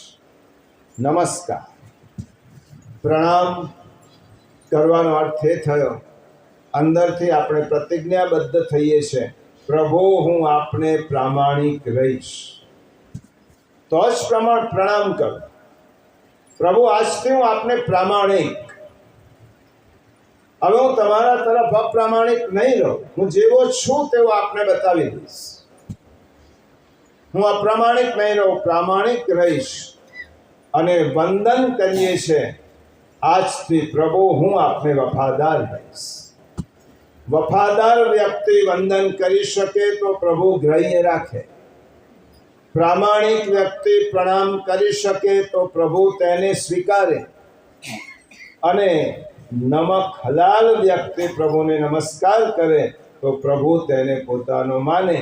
આપણે ત્રણેય કરવા નથી અને વારંવાર પ્રભુને કહીએ છીએ, હું વંદન કરું છું. પ્રભુ કહે છે, મને વંદન કરે છે, પણ મને વફાદાર કેટલો છે? તો મને પ્રણામ કરે છે, પણ મને પ્રામાણિક કેટલો છે? કારણ કે અંતર્વૈશ્ય અંતર્યામી સમસ્તાનામ ભાવમ જાનાતિ માનસ. આપણે કૃતિ કરીએ છીએ, પ્રભુ કૃતિ નહીં, આપણો ભાવ જુએ છે. આપણો કેવો ભાવ છે તે જુએ છે. કૃતિ જુએ તે જીવ, અને અંદરનો ભાવ જુએ તે પરમાત્મા. આપણે અંદર કયો ભાવ છે એ જુએ છે. ગુસાઈજીએ શ્રી અષ્ટાક્ષર મંત્રની ટીકામાં બહુ સરસ લખ્યો કે એક પ્રણામી, કૃષ્ણને જો એક વખત તમે ખરા અંતઃકરણથી પ્રણામ કરશો, ન પુનર્ભવાય, તમારો પુનર્જન્મ નહીં થાય. કૃષ્ણ પ્રણામી ન પુનર્ભવાય. આ કૃષ્ણ ઉપનિષદનું પણ વાક્ય છે અને ગુસાઈજીની અષ્ટાક્ષર મંત્રની ટિપ્પણીજીનું પણ વિધાન છે। એક વખત તમે ખરા હૃદયથી કૃષ્ણને પ્રણામ કરો, કૃષ્ણને વંદન કરો, કૃષ્ણને નમન કરો। નમનનો પણ એક ભાવ છે। આપણે ભગવાનને નમન કરીએ તો તે જ ક્ષણે ભગવાનને કહીએ છીએ, ન મન, આજથી મારું મન મારું નથી, હું મન વગરનો થયો છું, મન તને આપી દીધું। એટલા માટે નમન કરવાના। પ્રભુ, તો એક વખત પ્રભુને હૃદયપૂર્વક નમસ્કાર કરશો। પ્રભુ એટલા દયાળુ છે, એને વારંવાર તમારા નમસ્કારની પડી નથી, કારણ કે પ્રભુને ખબર છે નમન નમનને કઈ પરમ દિવસ સાંભળ્યું તો, બહોત નમે નાદાન દગલબાજ દુગુના નમે ચિત્તા ચોર કમા। પ્રભુ જાણે છે કે મારે આવી રીતે નમન સ્વીકારવા નથી। એક જ વાર નમન કરો, પણ એવા નમન કરો કે મન વગરના થઈ જાય। એક જ વાર નમન કરો, પણ પ્રામાણિક રહો। પ્રભુને આવા નમસ્કાર જોઈએ છે। આવા નમસ્કાર જીવ એક વખત પ્રભુને કરે તો ગુસાઈજી પ્રભુ ચરણ કહે છે, ન પુનર્ભવાય, તેને જન્મ મરણનું બંધન નડતું નથી। શ્રી કુંતી માતાએ, હે શ્યામ સુંદર, હું તમને વંદન કરું છું, નમસ્કાર કરું છું। કોઈ બા, તમે મને નમસ્કાર કરો છો, તમારો દીકરો છું, હું ક્યાં મોટો છું? હું ક્યાં એટલો બધો તમારાથી વડીલ છું, મોટો છું, ગુણવાન છું? તમે મને નમસ્કાર કરો, હું તો નાનો છું, મારે તમને વંદન કરવાનો હોય। અને રોજ શ્રી કૃષ્ણ પ્રભુ હસ્તિનાપુરમાં કુંતી માતાને વંદન કરતા હતા, ચરણ સ્પર્શ કરતા। તો મને શા માટે નમો છો? કુંતાજીના નમસ્કાર જોઈ અને શ્રી કૃષ્ણ ભગવાને કહ્યું, કોઈ બા, ઉલટી ગંગા વેવડાવો છો। ભત્રીજો ભોઈને વંદન કરે કે ભોઈ ભત્રીજાને વંદન કરે? મને વંદન કરો છો, હે ભોઈ બા, તમને પગે લાગવાનું ન હોય, હું તમને પગે લાગું। કુંતાજી કહે છે કે પ્રભુ, આજે તમે મારા ભત્રીજા નથી। સપ્પનની દ્રષ્ટિએ ભત્રીજાનો સંબંધ સ્વીકાર્યો હશે, પરંતુ તમે કોણ છો? પુરુષમ નમસ્યે ત્વાદ્ય પુરુષમ, તમે પુરુષ છો, પણ કેવા પુરુષ છો? આદ્ય પુરુષ છો। તમે માત્ર પુરુષ, પુરી શયનાત પૂર્ણત્વાદ્યા। શ્રીમદ આદ્ય શંકરાચાર્ય એ શંકર ભાષ્યમાં પુરુષ શબ્દનો અર્થ કરે છે। પુરી શયનાત પૂર્ણત્વાદ્યા, શરીર રૂપી નગરમાં સૂતો હોવાથી અને પૂર્ણ હોવાથી તેને પુરુષ કહેવાય। શયન, પ્રભુ ક્યાં શયન કરે છે? અને એ જ વાત શ્રી મહાપ્રભુજી કહે છે, નમામિ હૃદય શેષે લીલા ક્ષીરાબ્ધિ શાયિના। મારા હૃદયરૂપી ક્ષીરસાગરમાં પ્રભુ આપ પડેલા છો અને પૂર્ણ છો, એટલા માટે આપ પુરુષ છો। શ્રી કૃષ્ણ હસવા લાગ્યા, મંદ મંદ સ્મિત કરે છે પ્રભુ। દ્વારિકાધીશ રથમાં બિરાજમાન છે, કુંતી માતા વંદન કરીને ઉભેલા છે। કોઈ બા, એવું કોને કહ્યું કે પુરુષને નમન કરવાનું? હું તો આપનો બાળક છું, આપનો પુત્ર છું, સંબંધમાં તો તમે મોટા છો, તમે વડીલ છો। કુંતાજી કહેવા લાગ્યા, તમે માત્ર પુરુષ નથી, આદ્ય પુરુષ। આદ્ય પુરુષ, આ સૃષ્ટિના આદિ પુરુષ, પુરુષોત્તમ છો। અને પુરુષોત્તમનો અર્થ શ્રી મહાપ્રભુજીએ કર્યો, પુરુષ મેં તેતી પુરુષોત્તમ। પુરુષ અખિલ બ્રહ્માંડવાસી, ઘટઘટવાસી જે રહે છે તે આદ્ય પુરુષ કહેવાય। હે ગોવિંદ, હું તમને વંદન કરું છું, નમસ્કાર કરું છું। આ સૃષ્ટિની ઉત્પત્તિ આપના સંકલ્પમાંથી થઈ છે, મને ખબર પડી ગઈ। આજ સુધી સ્વરૂપ છુપાવ્યું, આજ સુધી એમ માનતી હતી મારા ભત્રીજા એક પ્રભાવી પુરુષ, પરાક્રમી પુરુષ છે। એ સ્વભાવને પ્રભુ તમે ભક્તની આગળ બહુ ના છુપાવી શક્યા। ભગવાન પણ ભક્તની સામે પોતાના સ્વરૂપને ખૂબ સમય સુધી છુપાવી શકતા નથી। અર્જુન સ્તુતિમાં જ કહે છે ને, ગીતામાં ગઈકાલે ઉલ્લેખ કર્યો હતો, પ્રભુ કેવો મોટો તું મારી સાથે નાનો થાય અને હું તને મારા જેવડો ગણતો રહ્યો। સર્વ સંદેહો શમી ગયા, પ્રભુ હું તારો થયો છું. પ્રભુ હવે હું કેટલો મોટો હતો, અખંડ સૃષ્ટિનો નાયક મારા જેવો થયો, અને હું પણ એટલો મૂર્ખ કે તને મારી સાથે બેસીને મારા જેવો ગણતો રહ્યો. વિનોબાજીએ સરસ કહ્યું છે એમના ગીતા પ્રવચન, અર્જુન અને કૃષ્ણ પરમ મિત્ર, પરંતુ અર્જુન એટલો બધો ભોગો હતો કે આટલા વર્ષો સુધી સમજી ના શક્યો કે આ કૃષ્ણ ભગવાન છે. આમ અર્જુનની મૂઢતા દેખાય છે. વિનોબાજીએ કહ્યું અર્જુનની મૂઢતા નથી, કૃષ્ણની કુશળતા છે. અર્જુન નહીં, કોઈ પણ છેતરાઈ જાય, કારણ કે કૃષ્ણની કુશળતા આગળ કોઈ ટકી ન શકે. આ તો પ્રભુની કરામત છે કે પોતાનું સ્વરૂપ એ છુપાવી શકે છે. અને અર્જુન શું કોઈ પણ વ્યક્તિને ઓળખી શકે? કુંતાજી કહે છે કે આ સૃષ્ટિની ઉત્પત્તિ આજે ઉત્તરાજીના ગર્ભનું રક્ષણ કરવાવાળા એક મૃત જીવન, મૃત શરીરમાં સંજીવની ઉમેરવાવાળા પ્રભુ આપ સામાન્ય નથી. આ સૃષ્ટિની ઉત્પત્તિ આપના સંકલ્પમાંથી થઈ છે. તમે સંકલ્પ કર્યો એકોહમ બહુશ્યામ, હું એક છું, મારે અનેક રૂપ ધારણ કરવા છે.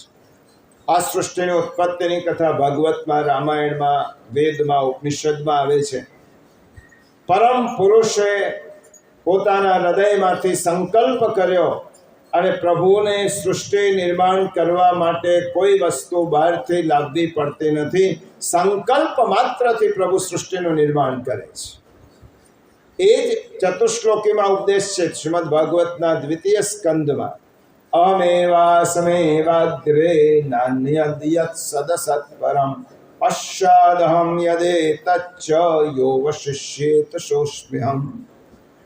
ચતુર્શ્લોકી ભાગવત મૂળ ભાગવત કહેવાય. આજે એનો વિષય નથી, એટલા માટે એનું વિવરણ નથી કરતો.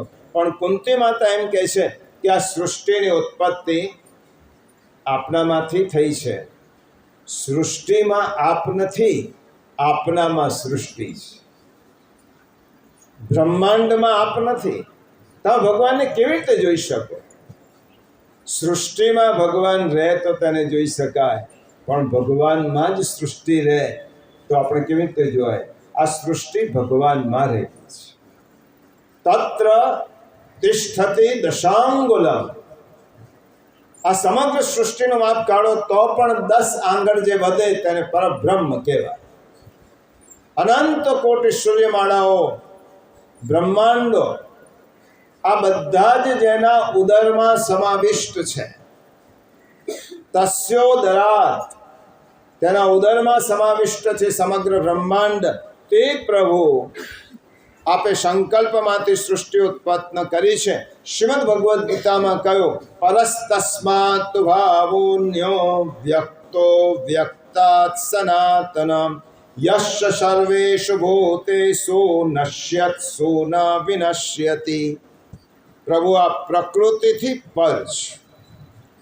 મયાધ્યક્ષેણ પ્રકૃતિ, ગીતામાં કહ્યું મારા અધ્યક્ષપણા હેઠળ આ પ્રકૃતિ, સચરાચર પ્રકૃતિ પોતાનું કાર્ય કરી રહી છે અને હું તે કાર્ય તેની પાસે કરાવી રહ્યો છું. એટલા માટે પ્રભુ આદ્ય પુરુષ છો. તમે આદ્ય પુરુષ છો. હે કૃષ્ણ, ભલે સપણની દ્રષ્ટિએ તમે દેવકી નંદન હો, યશોદાનંદન હો, વસુદેવ નંદન હો, છતાંય પ્રભુ આપ તો પરબ્રહ્મ પરમાત્મા છો. એટલા માટે સ્તુતિ ભગવાન જીવથી સ્વતંત્ર ભગવાનની સત્તા સમજાય છે. ઈશ્વર, અને પછી કહો બીજા 2 નામ કયા છે? આદ્ય પુરુષ, ઈશ્વર, પ્રકૃતિ પરમ.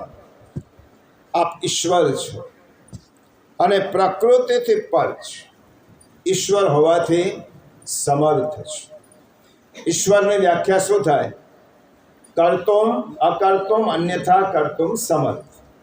જે ભગવાનમાં એવી શક્તિ છે, કરેલાનું ન કરવા, ન કરેલાનું કરવા, બધું જ ફેરવી નાખવા, અને કશું જ ના હોય તો બધું ઊભું કરવા માટે જે સમર્થ છે એ ઈશ્વર.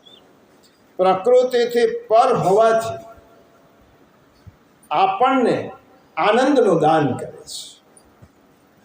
પ્રકૃતિ તો ત્રિગુણાત્મિકા પ્રકૃતિ છે, રજસ, તમસ અને સત્વ, પરંતુ ભગવાન પ્રકૃતિથી પર છે અને એટલા જ માટે આપણને આનંદનું દાન કરે છે. પ્રકૃતિમાં બંધાયેલા જીવોને આનંદ મળતો નથી, બધું જ મળે છે. અને આનંદ મેળવવા માટે તો તને ક્યાં જવું પડે? પ્રભુ પાસે. કારણ કે આનંદ માત્ર કરપાદ મુખોદરા. આનંદનું સ્વરૂપ જ ભગવાન છે. રસો વૈશ આનંદ એવ રસ. જે આનંદ રૂપ રસમાં જ રમવાન છે. આનંદમ બ્રહ્મેતિ વિજાનીયાત. ઉપનિષદ કહે છે આનંદ જ બ્રહ્મ છે. અને દિવસ દરમિયાન તમને ઠાકોરજીના દર્શન કરતા, સેવા કરતા, સ્મરણ કરતા, સ્તુતિ કરતા જે થોડો આનંદ આવ્યો ને, તો એટલું સમજી લો કે ભગવાનનો જપકારો થાય. 100% આનંદ આવે તો તમે 100% બ્રહ્મરસમાં તરબોળ છો. પરમહંસો, વિરક્તો, ભગવદીયો જેવો આપણે આનંદનો જપકારો મેળવીએ છીએ, એ આનંદમાં, આનંદ સાગરમાં એ લોકો મળતા જ હોય. આજે આનંદ પ્રકૃતિથી પર હોવાથી પ્રભુ આપ આનંદના દાતા છો. અંતર બહી પ્રભુ આપ અંતર પણ છો અને બહાર છો. અંતર બહિશ્ચ તત્ સર્વમ વ્યાપ્ય નારાયણ સ્થિત. ભગવાન અંદર છે અને બહાર છે. એકવાર સમય પણ ઓછો છે, પણ ઉદાહરણથી તમને વધારે સ્પષ્ટતા થશે એટલા માટે કહું. 2 દિવસનો સમય છે. 2 દિવસમાં ઠાકોરજીની કૃપાથી જેટલા સ્તુતિના શબ્દો સમજાશે એટલો પ્રયત્ન કરીશું. પરંતુ હજી કહું ને, સાગરનું માપ કોઈ માપી શક્યું નથી. અને ભાગવત એ સાગર છે. એટલા માટે આપણે તો એના કિનારે બેસીને છબછબિયા કરીએ અને સાગરનું દર્શન કરીએ જ ખરું છે. એક વખત ધનુર્માસના દિવસો, મહાભારતની ઘટના. ધનુર્માસના દિવસોમાં પાંડવોને એમ થયો, યુધિષ્ઠિર મહારાજે કહ્યું બધા પાંડવો, ધનુર્માસ ચાલે છે, આપણે બ્રહ્મ ભોજન તો કરાવીએ, પરંતુ આપણા પ્રાણ પ્રિય શ્રી કૃષ્ણને પણ આપણી સાથે આપણે ભોજનમાં બોલાય. ધનુર્માસનો પ્રારંભ થયો. બધા જ બ્રાહ્મણોને આમંત્રણ, એ દિવસે તો વહેલો ક્રમ હોય, બધા બ્રાહ્મણોને આમંત્રણ આપી દીધું. હવે કૃષ્ણ ભગવાનને આમંત્રણ આપવા માટે જવાનું હતું. પ્રભુ પધારો એમ કહેવા. બધાને એમ હતું કે કૃષ્ણ તો આપણા જ છે ને, બોલાવી લઈશું એટલે આવશે. યુધિષ્ઠિરે દૂત મોકલ્યો કૃષ્ણ ભગવાનને બોલાવવા, કે પાંડવોએ આવી રીતે આમંત્રણ આપ્યું છે. ભગવાને કહ્યું, જો મને સમય નથી, મારે બહુ જ વ્યસ્તતા છે, એટલા માટે તમે પરવારો, હું જમવા નહીં આવીશ. અર્જુન ગયા, દ્રૌપદી ગઈ. વાર્તા તો બહુ લાંબી છે. ભગવાને બધાને જુદા જુદા કારણસર કહ્યું કે મારાથી આવી શકાય નહીં, તમે તમારો જમવાનો જે ક્રમ હોય તે પૂરો કરો, બીજી કોઈ જોઈશું. હવે આપણે ભગવાનને જમવા માટે બોલાવ્યા, બધા જ આવ્યા, પણ પ્રભુ જ ના આવે તો આપણે બધાને જમવા માટે બોલાવીએ રિસેપ્શનમાં, આપણે આવી જ દશા છે. તો રિસેપ્શનમાં પ્રભુ જ નથી આવતા, કારણ કે પ્રભુ બીજે પધરાવી દીધા છે. એમને મિશ્રી ભોગ અને 56 ભોગ. એટલા માટે પ્રભુ તો બીજે છે. પ્રભુ આવે ક્યાંથી? ભીમને વિશ્વાસ, તમે પંગત પાડો, પતરાળા પીરસો, બ્રાહ્મણોને બેસાડો, હું ભગવાનને બોલાવીશ.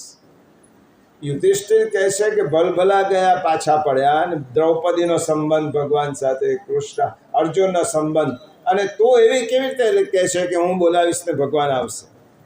એક વાર કહ્યું ને, તમે પંગત બેસાડો, બ્રાહ્મણોને બેસાડો, પતરાળા પીરસો, બધું જ કરો, ભોજન સામગ્રી પીરસો.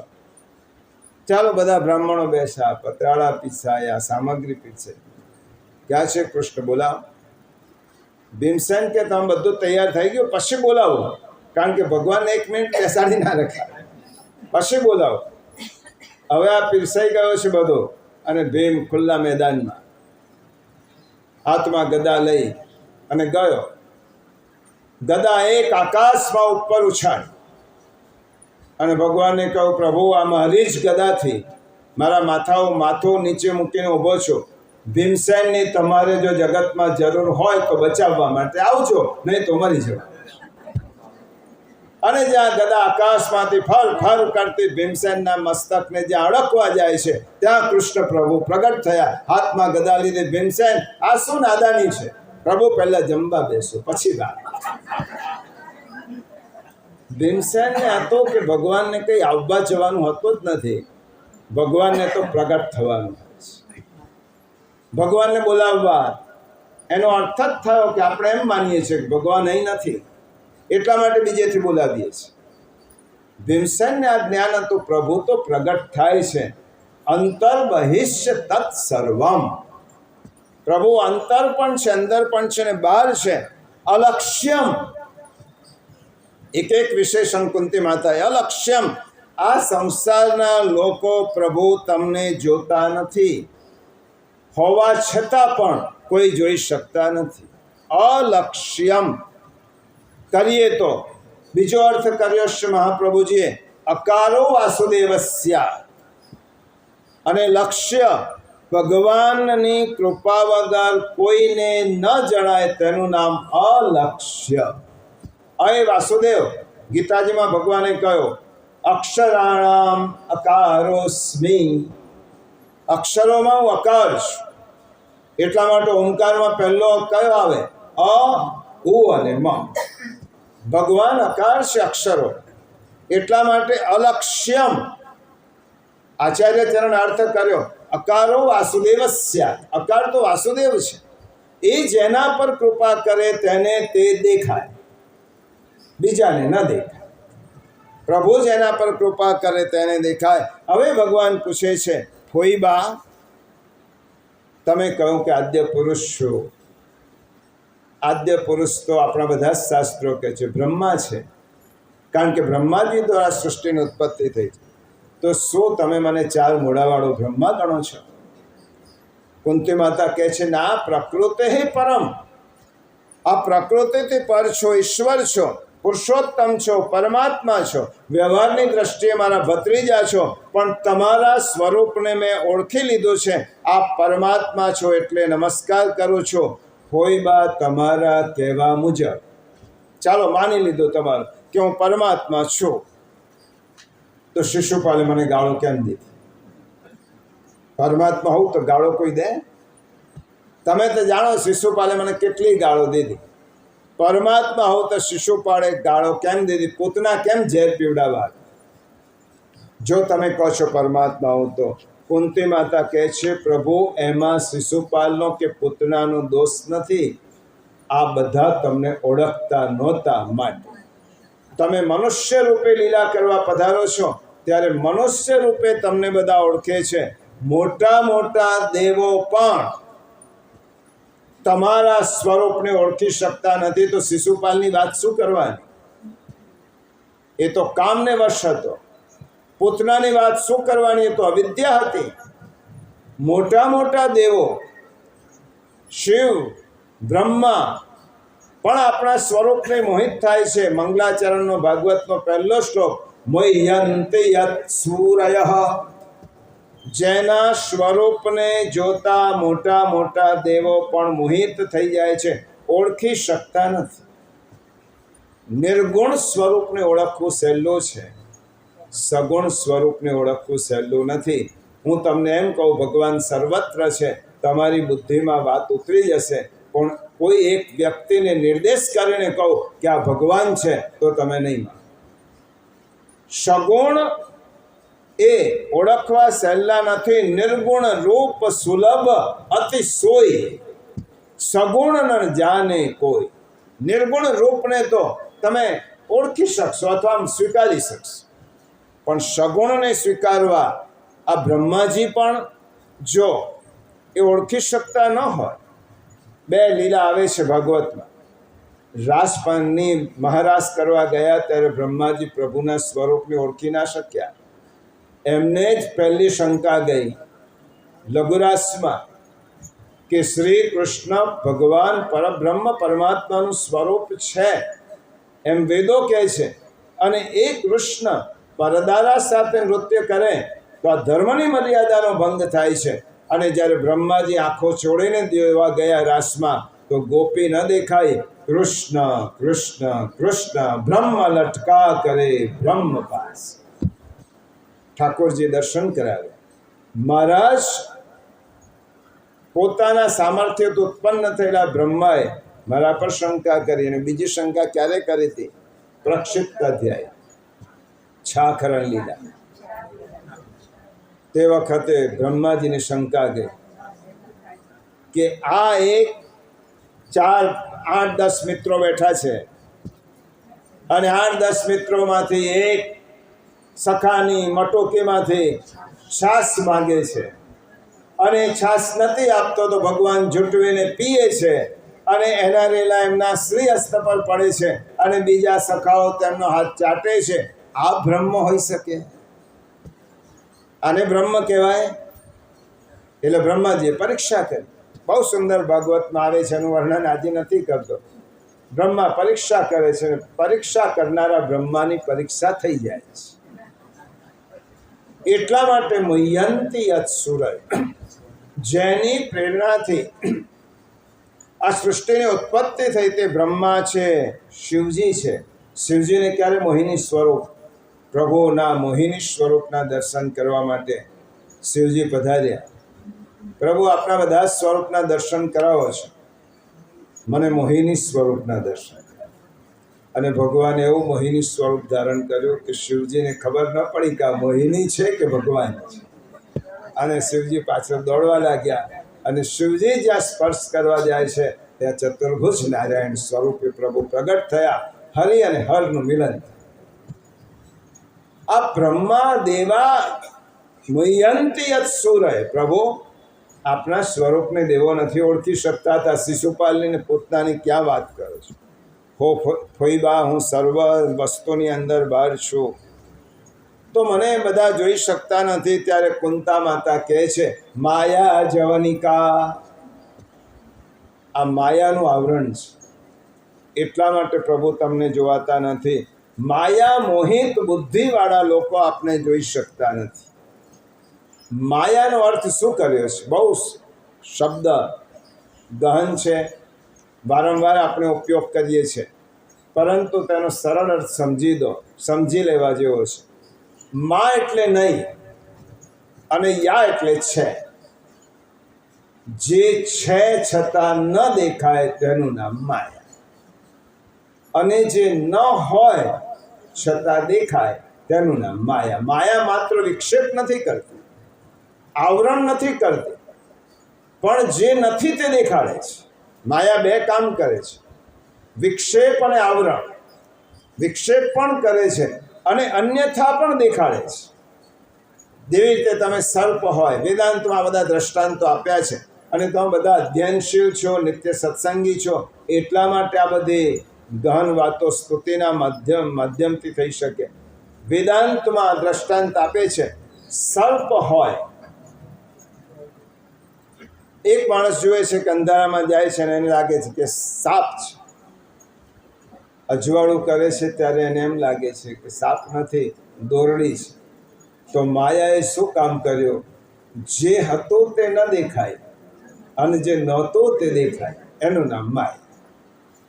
જે છે તે ન દેખાય અને ન હોય તે દેખાય, તેનું નામ માયા. પ્રભુ માયા જવનિકા, તમે માયાનું આવરણ કરેલું છે. ક્યાંથી દેખાવ? પુષ્ટિ માર્ગમાં જે પડદો છે ને, માયા છે, એ માયાનું સ્વરૂપ છે. ઠાકોર જીવાત્મા અને પરમાત્મા વચ્ચે પડદો થાય, માયા.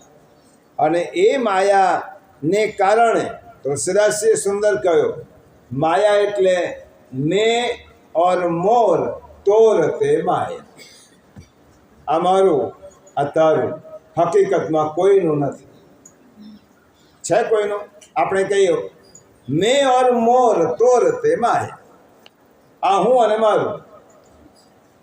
પણ આ દુનિયામાં મારું શું છે? અને તારું શું છે? જો મારું જ ના હોય તો તારું ક્યાંથી આવ્યો? અને તારું પણ ના હોય તો મારું નહીં, તારું એ નહીં, મારું નહીં, પણ ઈશ્વરનું. અને છતાં પણ આ માયા એમ કહે છે આ મારું છે, મારું છે, મારું છે કરતા માણસ જીવન છૂટી જાય છે. આનું નામ માયા છે. અને આ જે એટલા માટે પરમાત્મા છુપાઈ જાય છે. અને રાસ પંચાધ્યાયમાં ભગવાન છુપાયા નથી, પ્રભુ અદ્રશ્ય થયા છે, અંતર્ધાન થયા છે. પ્રભુએ તેમનું સ્વરૂપ બતાવ્યું છે. આ માયાને દૂર કરવા માટે શું કરવાનું? કારણ કે રાસ પંચાયત થોડુંક નામ લઈશ તો પાછું અંદર એ વિષયમાં પ્રવેશ થઈ જશે, એટલા માટે બહુ મર્યાદા રાખવી પડે. અહીંયા પ્રભુએ શું આ માયાને દૂર કરવા શું કરવા? પ્રભુએ ગીતામાં રસ્તો બતાવ્યો. મામે વયે પ્રપદ્યંતે માયામ એતામ તરંતિ તે.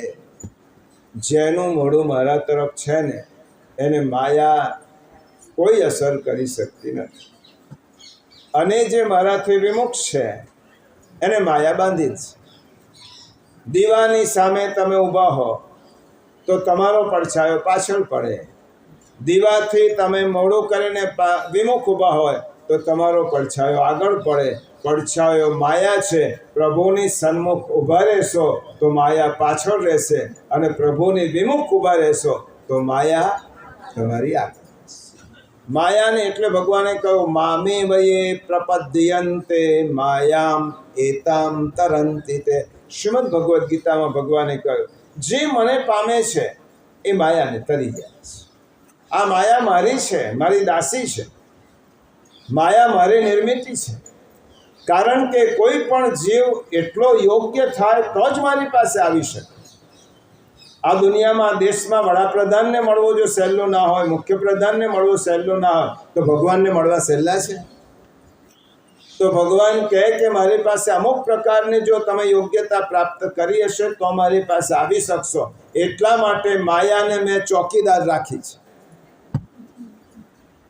આને મારી પાસે આવવા દેવાનું, આને નહીં આવવા દેવાનું. અને મારી આજ્ઞા માયા પાલન કરે છે. હું માયાને એમ કહું કે આ મારો છે, તારે એને નાટતા રોપ નહીં દેવાનો તો માયા એને આવવા દેશે. અને માયાને કહું કે આને જન્મ સુધી મારી પાસે નહીં આવવાનું તો માયા એને રોકી રાખશે. માયા એ ભગવત દાસી છે અને ભગવાન કહે તેમ કરે છે. એટલા માટે માયાનું નિર્માણ થયું. જ્યારે આપણે અધિકારી થઈશું ત્યારે માયા નડશે નહીં, માયાનું આવરણ દૂર થશે. પછી પ્રભુ જ દેખાશે. આ માયાને દૂર કરવા માટે, પ્રભુને પ્રાપ્ત કરવા, આ માયારૂપી અંતરપટથી આપ પ્રભુ ઢંકાયેલા છો માટે દેખાતા. કઠોપનિષદમાં ખૂબ સુંદર વ્યાખ્યાન છે. આજે એમાં પડતા નથી. ઘણા બધા વિષયોને આપણે સ્કીપ કરવા પડે છે અને આગળ વધવું પડે છે. આ જ વિષય કઠોપનિષદના છે. યન મનસા ન મનોતે યેના હુર્ન મનોમતમ તદેવ બ્રહ્મ તદ વિદ્ધિ નેદમ યદિ ઉપાસતે. બહુ સંક્ષેપમાં કહી દો. ગુરુ ઉપનિષદનો અર્થ શું થયો? ઉપ એટલે પાસે અને નિષદ એટલે બેસે. ગુરુની પાસે તપોવનમાં શિષ્ય બેસે અને ગુરુને પ્રશ્ન પૂછે. ઉપનિષદ એ સંવાદ છે, ડાયલોગ છે. એ કંઈ પુસ્તકાકાર લખાયેલું નથી. શિષ્ય પૂછે અને ગુરુ તેનો જવાબ આપે. શિષ્યએ ગુરુને એક દિવસ એમ પૂછ્યું કે આંખોથી બ્રહ્મ જોઈ શકાય? આપણી આંખોથી ભગવાનના દર્શન થઈ શકે? ત્યારે ઋષિએ ખૂબ સુંદર જવાબ આપ્યો. યદ ચક્ષુષા ન પશ્યતિ યેન ચક્ષુંષ પશ્યતિ તદેવ બ્રહ્મ તદ વિદ્ધિ નિદમ યદિ ઉપાસતે.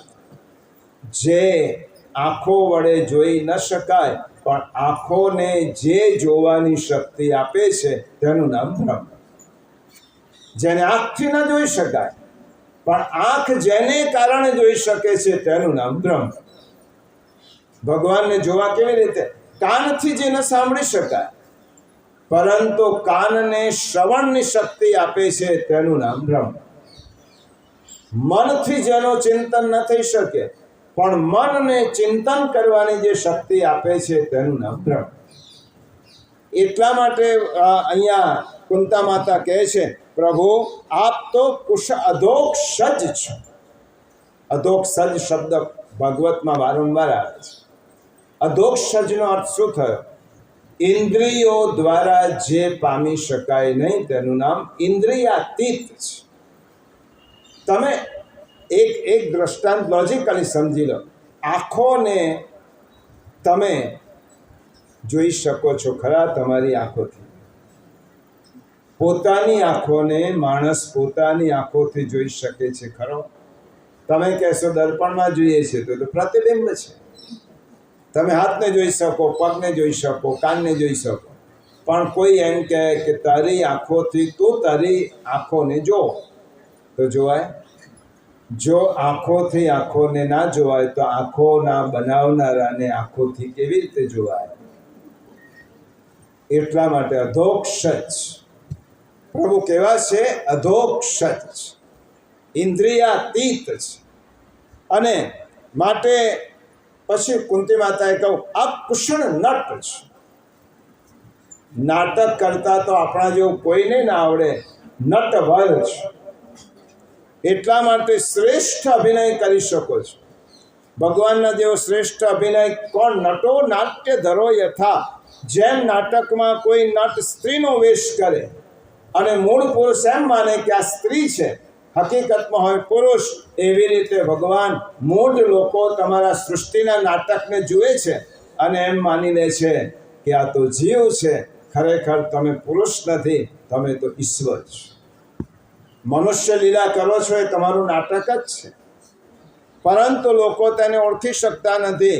અરે એની વાત તો જવા દો, જેમની ઉત્પત્તિ થઈ છે બ્રહ્માજીએ પણ તમને ઓળખી શકતા નથી, તો પછી બીજા માણસો કેવી રીતે? કુંતી માતા કહે છે આપના સ્વરૂપને સમજવા માટે શુદ્ધ અંતઃકરણ ધરાવતા પરમહંસ, મનન કરવાવાળા મુનિઓ આપના સ્વરૂપને જોઈશે. હવે એક દ્રષ્ટાંત આપો. ચર્મ ચક્ષુથી ભગવાનને ન જોવાય, ચિત્ત ચક્ષુથી જોવાય. ચર્મ ચક્ષુથી ભગવાનને જોવા જશો તો ભૂલા પડી જશો. ચિત્ત ચક્ષુથી ભગવાનને જોવાય, પણ ચિત્તનું જલ નિર્મળ હોવું જોઈએ. તમે જો ઝરણામાં જોશો, તમારો રૂપિયો પડી ગયો, સિક્કો, અને ખડખડ વહેતું ઝરણું છે, અંદર કોઈ પ્રકારની ગંદકી નથી, તો અંદર તમારો પડેલો સિક્કો જોવાશે બહારથી. પરંતુ ખાબોચિયું છે કાદવનું, એમાંય જલ છે, પણ એમાં એટલી બધી ગંદકી છે કે તેમાં સિક્કો પડ્યો તેવું જોવાશે ખરું? તો આપણું ચિત્ત છે એ ખાબોચિયા જેવું છે, અને ભગવદીઓનું ચિત્ત છે તે નિર્મળ છે. એટલે નિર્મળ ચિત્તથી પ્રભુને જોવાય, દૂષિત અંતઃકરણથી પ્રભુને ન જોવાય. આ અંતઃકરણનો દોષ દૂર થાય એટલા માટે કુંતી માતા કહે છે શુદ્ધ અંતઃકરણ જેનું છે. રામાયણમાં કથા આવે છે કે નિર્મલ મન જન સો મોહી ભાવ, મોહી કપટ છલ છિદ્રન ભાવ. હે હનુમાનજી, બધી જ વસ્તુ મારાથી સ્વીકાર્ય છે, પણ નિર્મળ અંતઃકરણ નહીં હોય તો હું ક્યારે પણ તેનો સ્વીકાર કરતો નથી. શુદ્ધ અંતઃકરણ, એટલા માટે તો મહાપ્રભુજી અંતઃકરણ પ્રબોધ ગ્રંથ, આપણા અંતઃકરણને શુદ્ધ કરવાનું છે. બાહ્ય શરીરની શુદ્ધિ તો કરવી જ જોઈએ, કારણ કે શરીર સાધન છે, પરંતુ ખરી શુદ્ધિ તો અંતઃકરણની છે, ચિત્તની છે, આપણા મનની છે. એ શુદ્ધિ જ્યાં સુધી નહીં થાય ત્યાં સુધી ભગવાનનું પ્રતિબિંબ આપણા ચિત્તમાં પડશે કેવી રીતે? અને ભગવાનનું પ્રતિબિંબ આપણા ચિત્તમાં પાડવું હોય તો અંતઃકરણને શુદ્ધ કરો. એક માણસ દર્પણમાં પોતાનો ચહેરો જોવા જાય છે, પરંતુ દર્પણમાં ચહેરો જોવાતો નથી. એમ કહે દર્પણ નકામું છે, ખોટું છે, બનાવટી છે. પેલા બીજા માણસે કહ્યું દર્પણ તો બરાબર છે, પણ આ દર્પણ પર જે ધૂળો ચડી ગયો છે ને એને પહેલાં લૂછી. આ ધૂળો લૂછીશ એટલે તારો ચહેરો તને જેવો છે તેવો દેખાશે. પ્રિયજનો, આપણા અંતઃકરણ રૂપી દર્પણ પર જે ધૂળ ચડી ગઈ છે એને માત્ર સાફ કરવાની છે. એ સાફ થશે એટલે પ્રભુનું પ્રતિબિંબ ઓટોમેટિક દેખાશે, કારણ કે જીવાત્માની અંદર જ પરમાત્મા રહેલો છે, પરંતુ જોઈ શકાતો નથી. કુંતી માતા કહે છે, અમે અબોધ સ્ત્રીઓ ક્યાંથી જાણીએ? તમને તો મુનિઓ સમજી શકે, પરમહંસ સમજી શકે, મનનશીલ લોકો સમજી શકે, શુદ્ધ અંતઃકરણવાળા સમજી શકે, અબોધ સ્ત્રીઓ. કુંતી માતાએ દીનતા વ્યક્ત કરી છે, જેવી રીતે રામાયણમાં શબરી વ્યક્ત કરે છે, અધમ તે અધમ, અધમ અરુ નારી. હે પ્રભુ, આપના સ્વરૂપને કેવી રીતે ઓળખી શકું? હું તો સ્ત્રી છું, અને તેમાં પણ પાછી નિમ્ન જાતિની સ્ત્રી, ભણેલી નથી.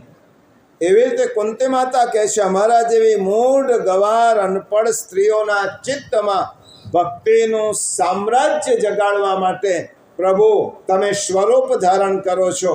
એટલા માટે હે પ્રભુ, આપને હું વંદન કરું છું.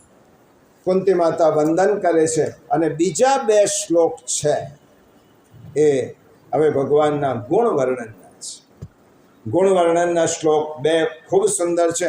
આ સ્વરૂપ વર્ણન કર્યું, અને સ્વરૂપ વર્ણન એ શ્રવણ ભક્તિનું પ્રતિપાદન કરે છે. આ એનો હેતુ હાર્દ સમજી.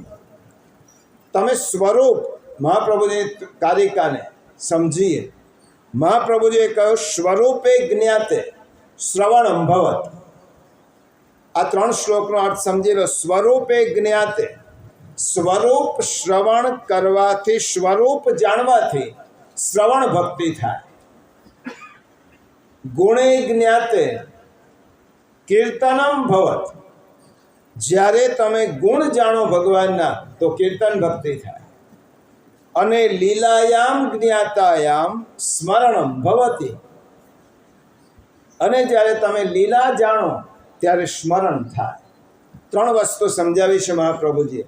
તમે ભગવાનને જાણો, સ્વરૂપ જાણો, તો શ્રવણ ભક્તિની ઈચ્છા થાય. તમે કેમ કોને સાંભળવા આવ્યા છો? કૃષ્ણ. કેમ આવ્યા? કૃષ્ણને સાંભળતા વર્ષોથી લોકો કૃષ્ણને સાંભળવા. કેમ?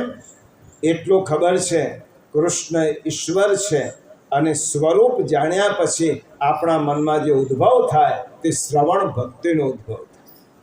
આપણે સાંભળવાની ઈચ્છા થાય, જે સાંભળવું છે, જે સાંભળવું છે, આ શ્રવણ ભક્તિ.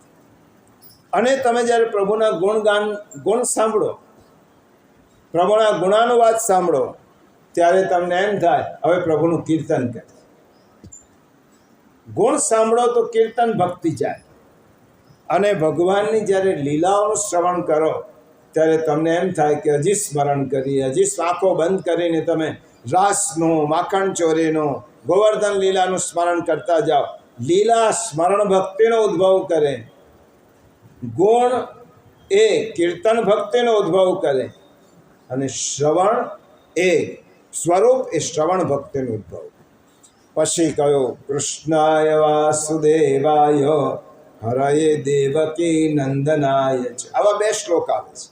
આવો એક શ્લોક 11મા સ્કંદમાં આવે છે, કૃષ્ણાય વાસુદેવાય હરયે પરમાત્મને પ્રણત ક્લેશનાશાય ગોવિંદાય નમો નમઃ. એકાદશ સ્કંદમાં અમુક શ્લોકો છે એ સંપુટના શ્લોકો છે. 11મા સ્કંદમાં જ્યાં શ્લોક છે ને, કૃષ્ણાય વાસુદેવાય, સંપુટનો શ્લોક છે. આનો જપ થાય, આની માળા થાય, આનું રટન થાય. કારણ કે પ્રણત ક્લેશનાશા. ભગવત્કારે કહ્યું, પ્રણત, તમે કૃષ્ણને પ્રણામ કરશો તો ક્લેશનો નાશ થશે. પ્રણત ક્લેશનાશાય ગોવિંદાય નમો નમઃ. એવી રીતે દેવકી માતાએ કહ્યું, કૃષ્ણાય વાસુદેવાય દેવકી નંદનાય ચ નંદ ગોપ કુમારાય ગોવિંદાય નમઃ. પ્રભુનું અને નમઃ પંકજ નાભાય, નમઃ પંકજ માલિને, નમઃ પંકજ નેત્રાય, નમસ્તે પંકજાંગ્રય. નમો કૃષ્ણ વાસુદેવ દેવકી પુત્રને નમો. નમો નંદ ગોપ બાળ ગોવિંદ આપને નમો. નમો કમલનાભીને, નમો કમલમાલિને, નમો કમલનેત્રીને, નમો કમલ અંઘ્રીને. ખૂબ સુંદર શ્લોકો છે, ગુણોનું વર્ણન છે. હે કૃષ્ણ, હે વાસુદેવ, હે દેવકી નંદન, હે નંદકોપ કુમાર, હે ગોવિંદ, હું આપને વારંવાર નમસ્કાર કરું છું. જેમની નાભીમાં કમળ છે એવા ભગવાનને નમસ્કાર. કમળની માળા ધારણ કરનાર પ્રભુ આપને નમસ્કાર. કમળ જેવા નેત્રવાળા પ્રભુ આપને નમસ્કાર. કમળ જેવા ચરણવાળા પ્રભુ આપને નમસ્કાર. અહીંયા પહેલું સંબોધન કુંતી માતાએ કયું કર્યું છે? કૃષ્ણાય. આટલો સમજવા. પહેલું સંબોધન છે કૃષ્ણ. કૃષ્ણ શબ્દ જો સમજી લો ને તો આખું ભાગવત સમજાય. કૃષ્ણ શબ્દ સમજી લો તો વલ્લભ સમજાય.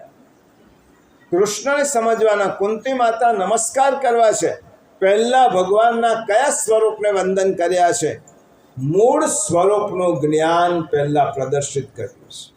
બાકી તો પછી સંબંધી છે. જો નમસ્કાર આખા શ્લોકમાં કૃષ્ણાય, પછી વાસુદેવાય, દેવકી નંદનાય, નંદ ગોપ કુમારાય, ગોવિંદાય, આ બધા તો સગપણના સંબોધનો છે. એક સંબોધન એવું છે કે જેમાં કોઈ સગપણ નથી, બ્રહ્મવાચક શબ્દ છે. કૃષ્ણ શબ્દ એ મૂળ બ્રહ્મનો વાચક શબ્દ છે. શ્રી મહાપ્રભુજીએ, શ્રી ગુસાઈજીએ આના ઉપર ઘણી ટીકા લખી છે. કૃષ્ણ એ કર્ષતિ ઇતિ કૃષ્ણ બ્રહ્મનો વાચક શબ્દ છે. નશ્ય બ્રહ્મવાચક અને કૃ આનંદવાચક આ શબ્દ છે. પરબ્રહ્મ તો કૃષ્ણો હિ. સિદ્ધાંત મુક્તાવલીમાં શ્રી મહાપ્રભુજી શું કહ્યું? પરબ્રહ્મ તો કૃષ્ણો હિ. શા માટે બીજું નામ ન લીધું? મહાપ્રભુજીને જો ઠાકોરજીનું સૌથી વધુ પ્રિય અને ગમતું નામ હોય તો તે કૃષ્ણ છે. ગર્ગાચાર્યજીએ પહેલું નામાભિધાન ત્યારે ઠાકોરજીનું કર્યું ત્યારે કયું નામ પાડ્યું? કૃષ્ણ. હે નંદ બાબા, આપનો આ કુંવર એક જન્મમાં શ્વેત વર્ણનો, એક જન્મમાં રક્ત વર્ણનો, એક જન્મમાં પીત વર્ણનો, આ જન્મમાં તે શ્યામ વર્ણનો છે. એટલા માટે એનું નામ હું શું પાડું છું? કૃષ્ણ. તો આ કૃષ્ણ નામ મહાપ્રભુજી કહે છે પરબ્રહ્મનું સૂચક છે. સિદ્ધાંત મુક્તાવલીમાં અષ્ટાક્ષરી આજ્ઞા મેં કાલે કહ્યું હતું, કરી આચાર્ય ચરણ. કૃષ્ણ સેવા સદા કાર્ય. અહીં કોઈ બીજો શબ્દ ના વાપરો. કૃષ્ણ સેવા સદા કાર્ય. આ બીજું પ્રમાણ ભાગવતમાં વેદવ્યાસજીએ જ્યારે 24 અવતારોની કથા કરતાં કરતાં જ્યારે 19મા અવતારની કથા કરે છે ત્યારે વેદવ્યાસજી શું લખે છે? એતે ચાંશકલાયુક્ત કૃષ્ણસ્તુ ભગવાન સ્વયં. આ વેદવ્યાસની વાણી. એતે ચાંશકલાયુક્ત. હે પરીક્ષિત, આજ સુધી તેને અંશ અવતાર, કલા અવતાર, અંશાવતારની વાત કરી, પરંતુ ચાંશ પૂર્ણ કલાથી યુક્ત એક અવતાર છે. કૃષ્ણસ્તુ ભગવાન સ્વયં. આ વેદવ્યાસજીએ કહ્યું. શ્રી મહાપ્રભુજી અષ્ટાક્ષર મંત્ર આપ્યો આપણને તો શું કહ્યું? શ્રી કૃષ્ણ શરણમ મમ. અષ્ટાક્ષર મંત્રમાં કૃષ્ણનું બીજું નામ ન લીધું, કૃષ્ણ શરણમ મમ. પંચાક્ષર મંત્રમાં પણ શું નામ લીધું? કૃષ્ણ તવાસ્મી. અને શિક્ષા શ્લોકમાં પણ છેલ્લે મહાપ્રભુજી આજ્ઞા કરી, ન લૌકિક પ્રભુ કૃષ્ણો મનુતે નૈવ લૌકિકમ. કૃષ્ણને લૌકિક માનતા નહીં. તો કૃષ્ણ એ પરબ્રહ્મનો વાચક શબ્દ છે અને એટલા માટે કૃષ્ણ નામ કોઈ લૌકિક નામ સાથે સંકળાયેલું નથી. તમે નંદગોપ કુમાર કહેશો, યશોદાનંદન કહેશો, દેવકી નંદન કહેશો, વસુદેવ નંદન કહેશો, ગોપી જન વલ્લભ કહેશો, તો આ નામો કોઈક સાથે સંકળાયેલા નામ છે. કૃષ્ણ નામ એવું છે કે જે કોઈ સાથે સંકળાયેલો નથી. એટલા માટે અષ્ટાક્ષર મંત્ર મહામંત્રની ટીકામાં ગુસાઈજી પ્રભુચરણ લખે છે, કૃષ્ણ શ્રી કૃષ્ણ કૃષ્ણ કૃષ્ણેતિ કૃષ્ણ નામ સદા જપેત આનંદ પરમાનંદ વૈકુંઠમ તસ્ય નિશ્ચિતમ. ગુસાઈજી શું આજ્ઞા કરે છે? કૃષ્ણ શ્રી કૃષ્ણ કૃષ્ણ કૃષ્ણેતિ કૃષ્ણ નામ સદા જપેત. જે કૃષ્ણનું નામનું જપ કરે છે વૈકુંઠમ તસ્ય નિશ્ચયમ. એટલા માટે કૃષ્ણ નામમાં સર્વ ગ્રંથોનો સર્વ વેદોનો સાર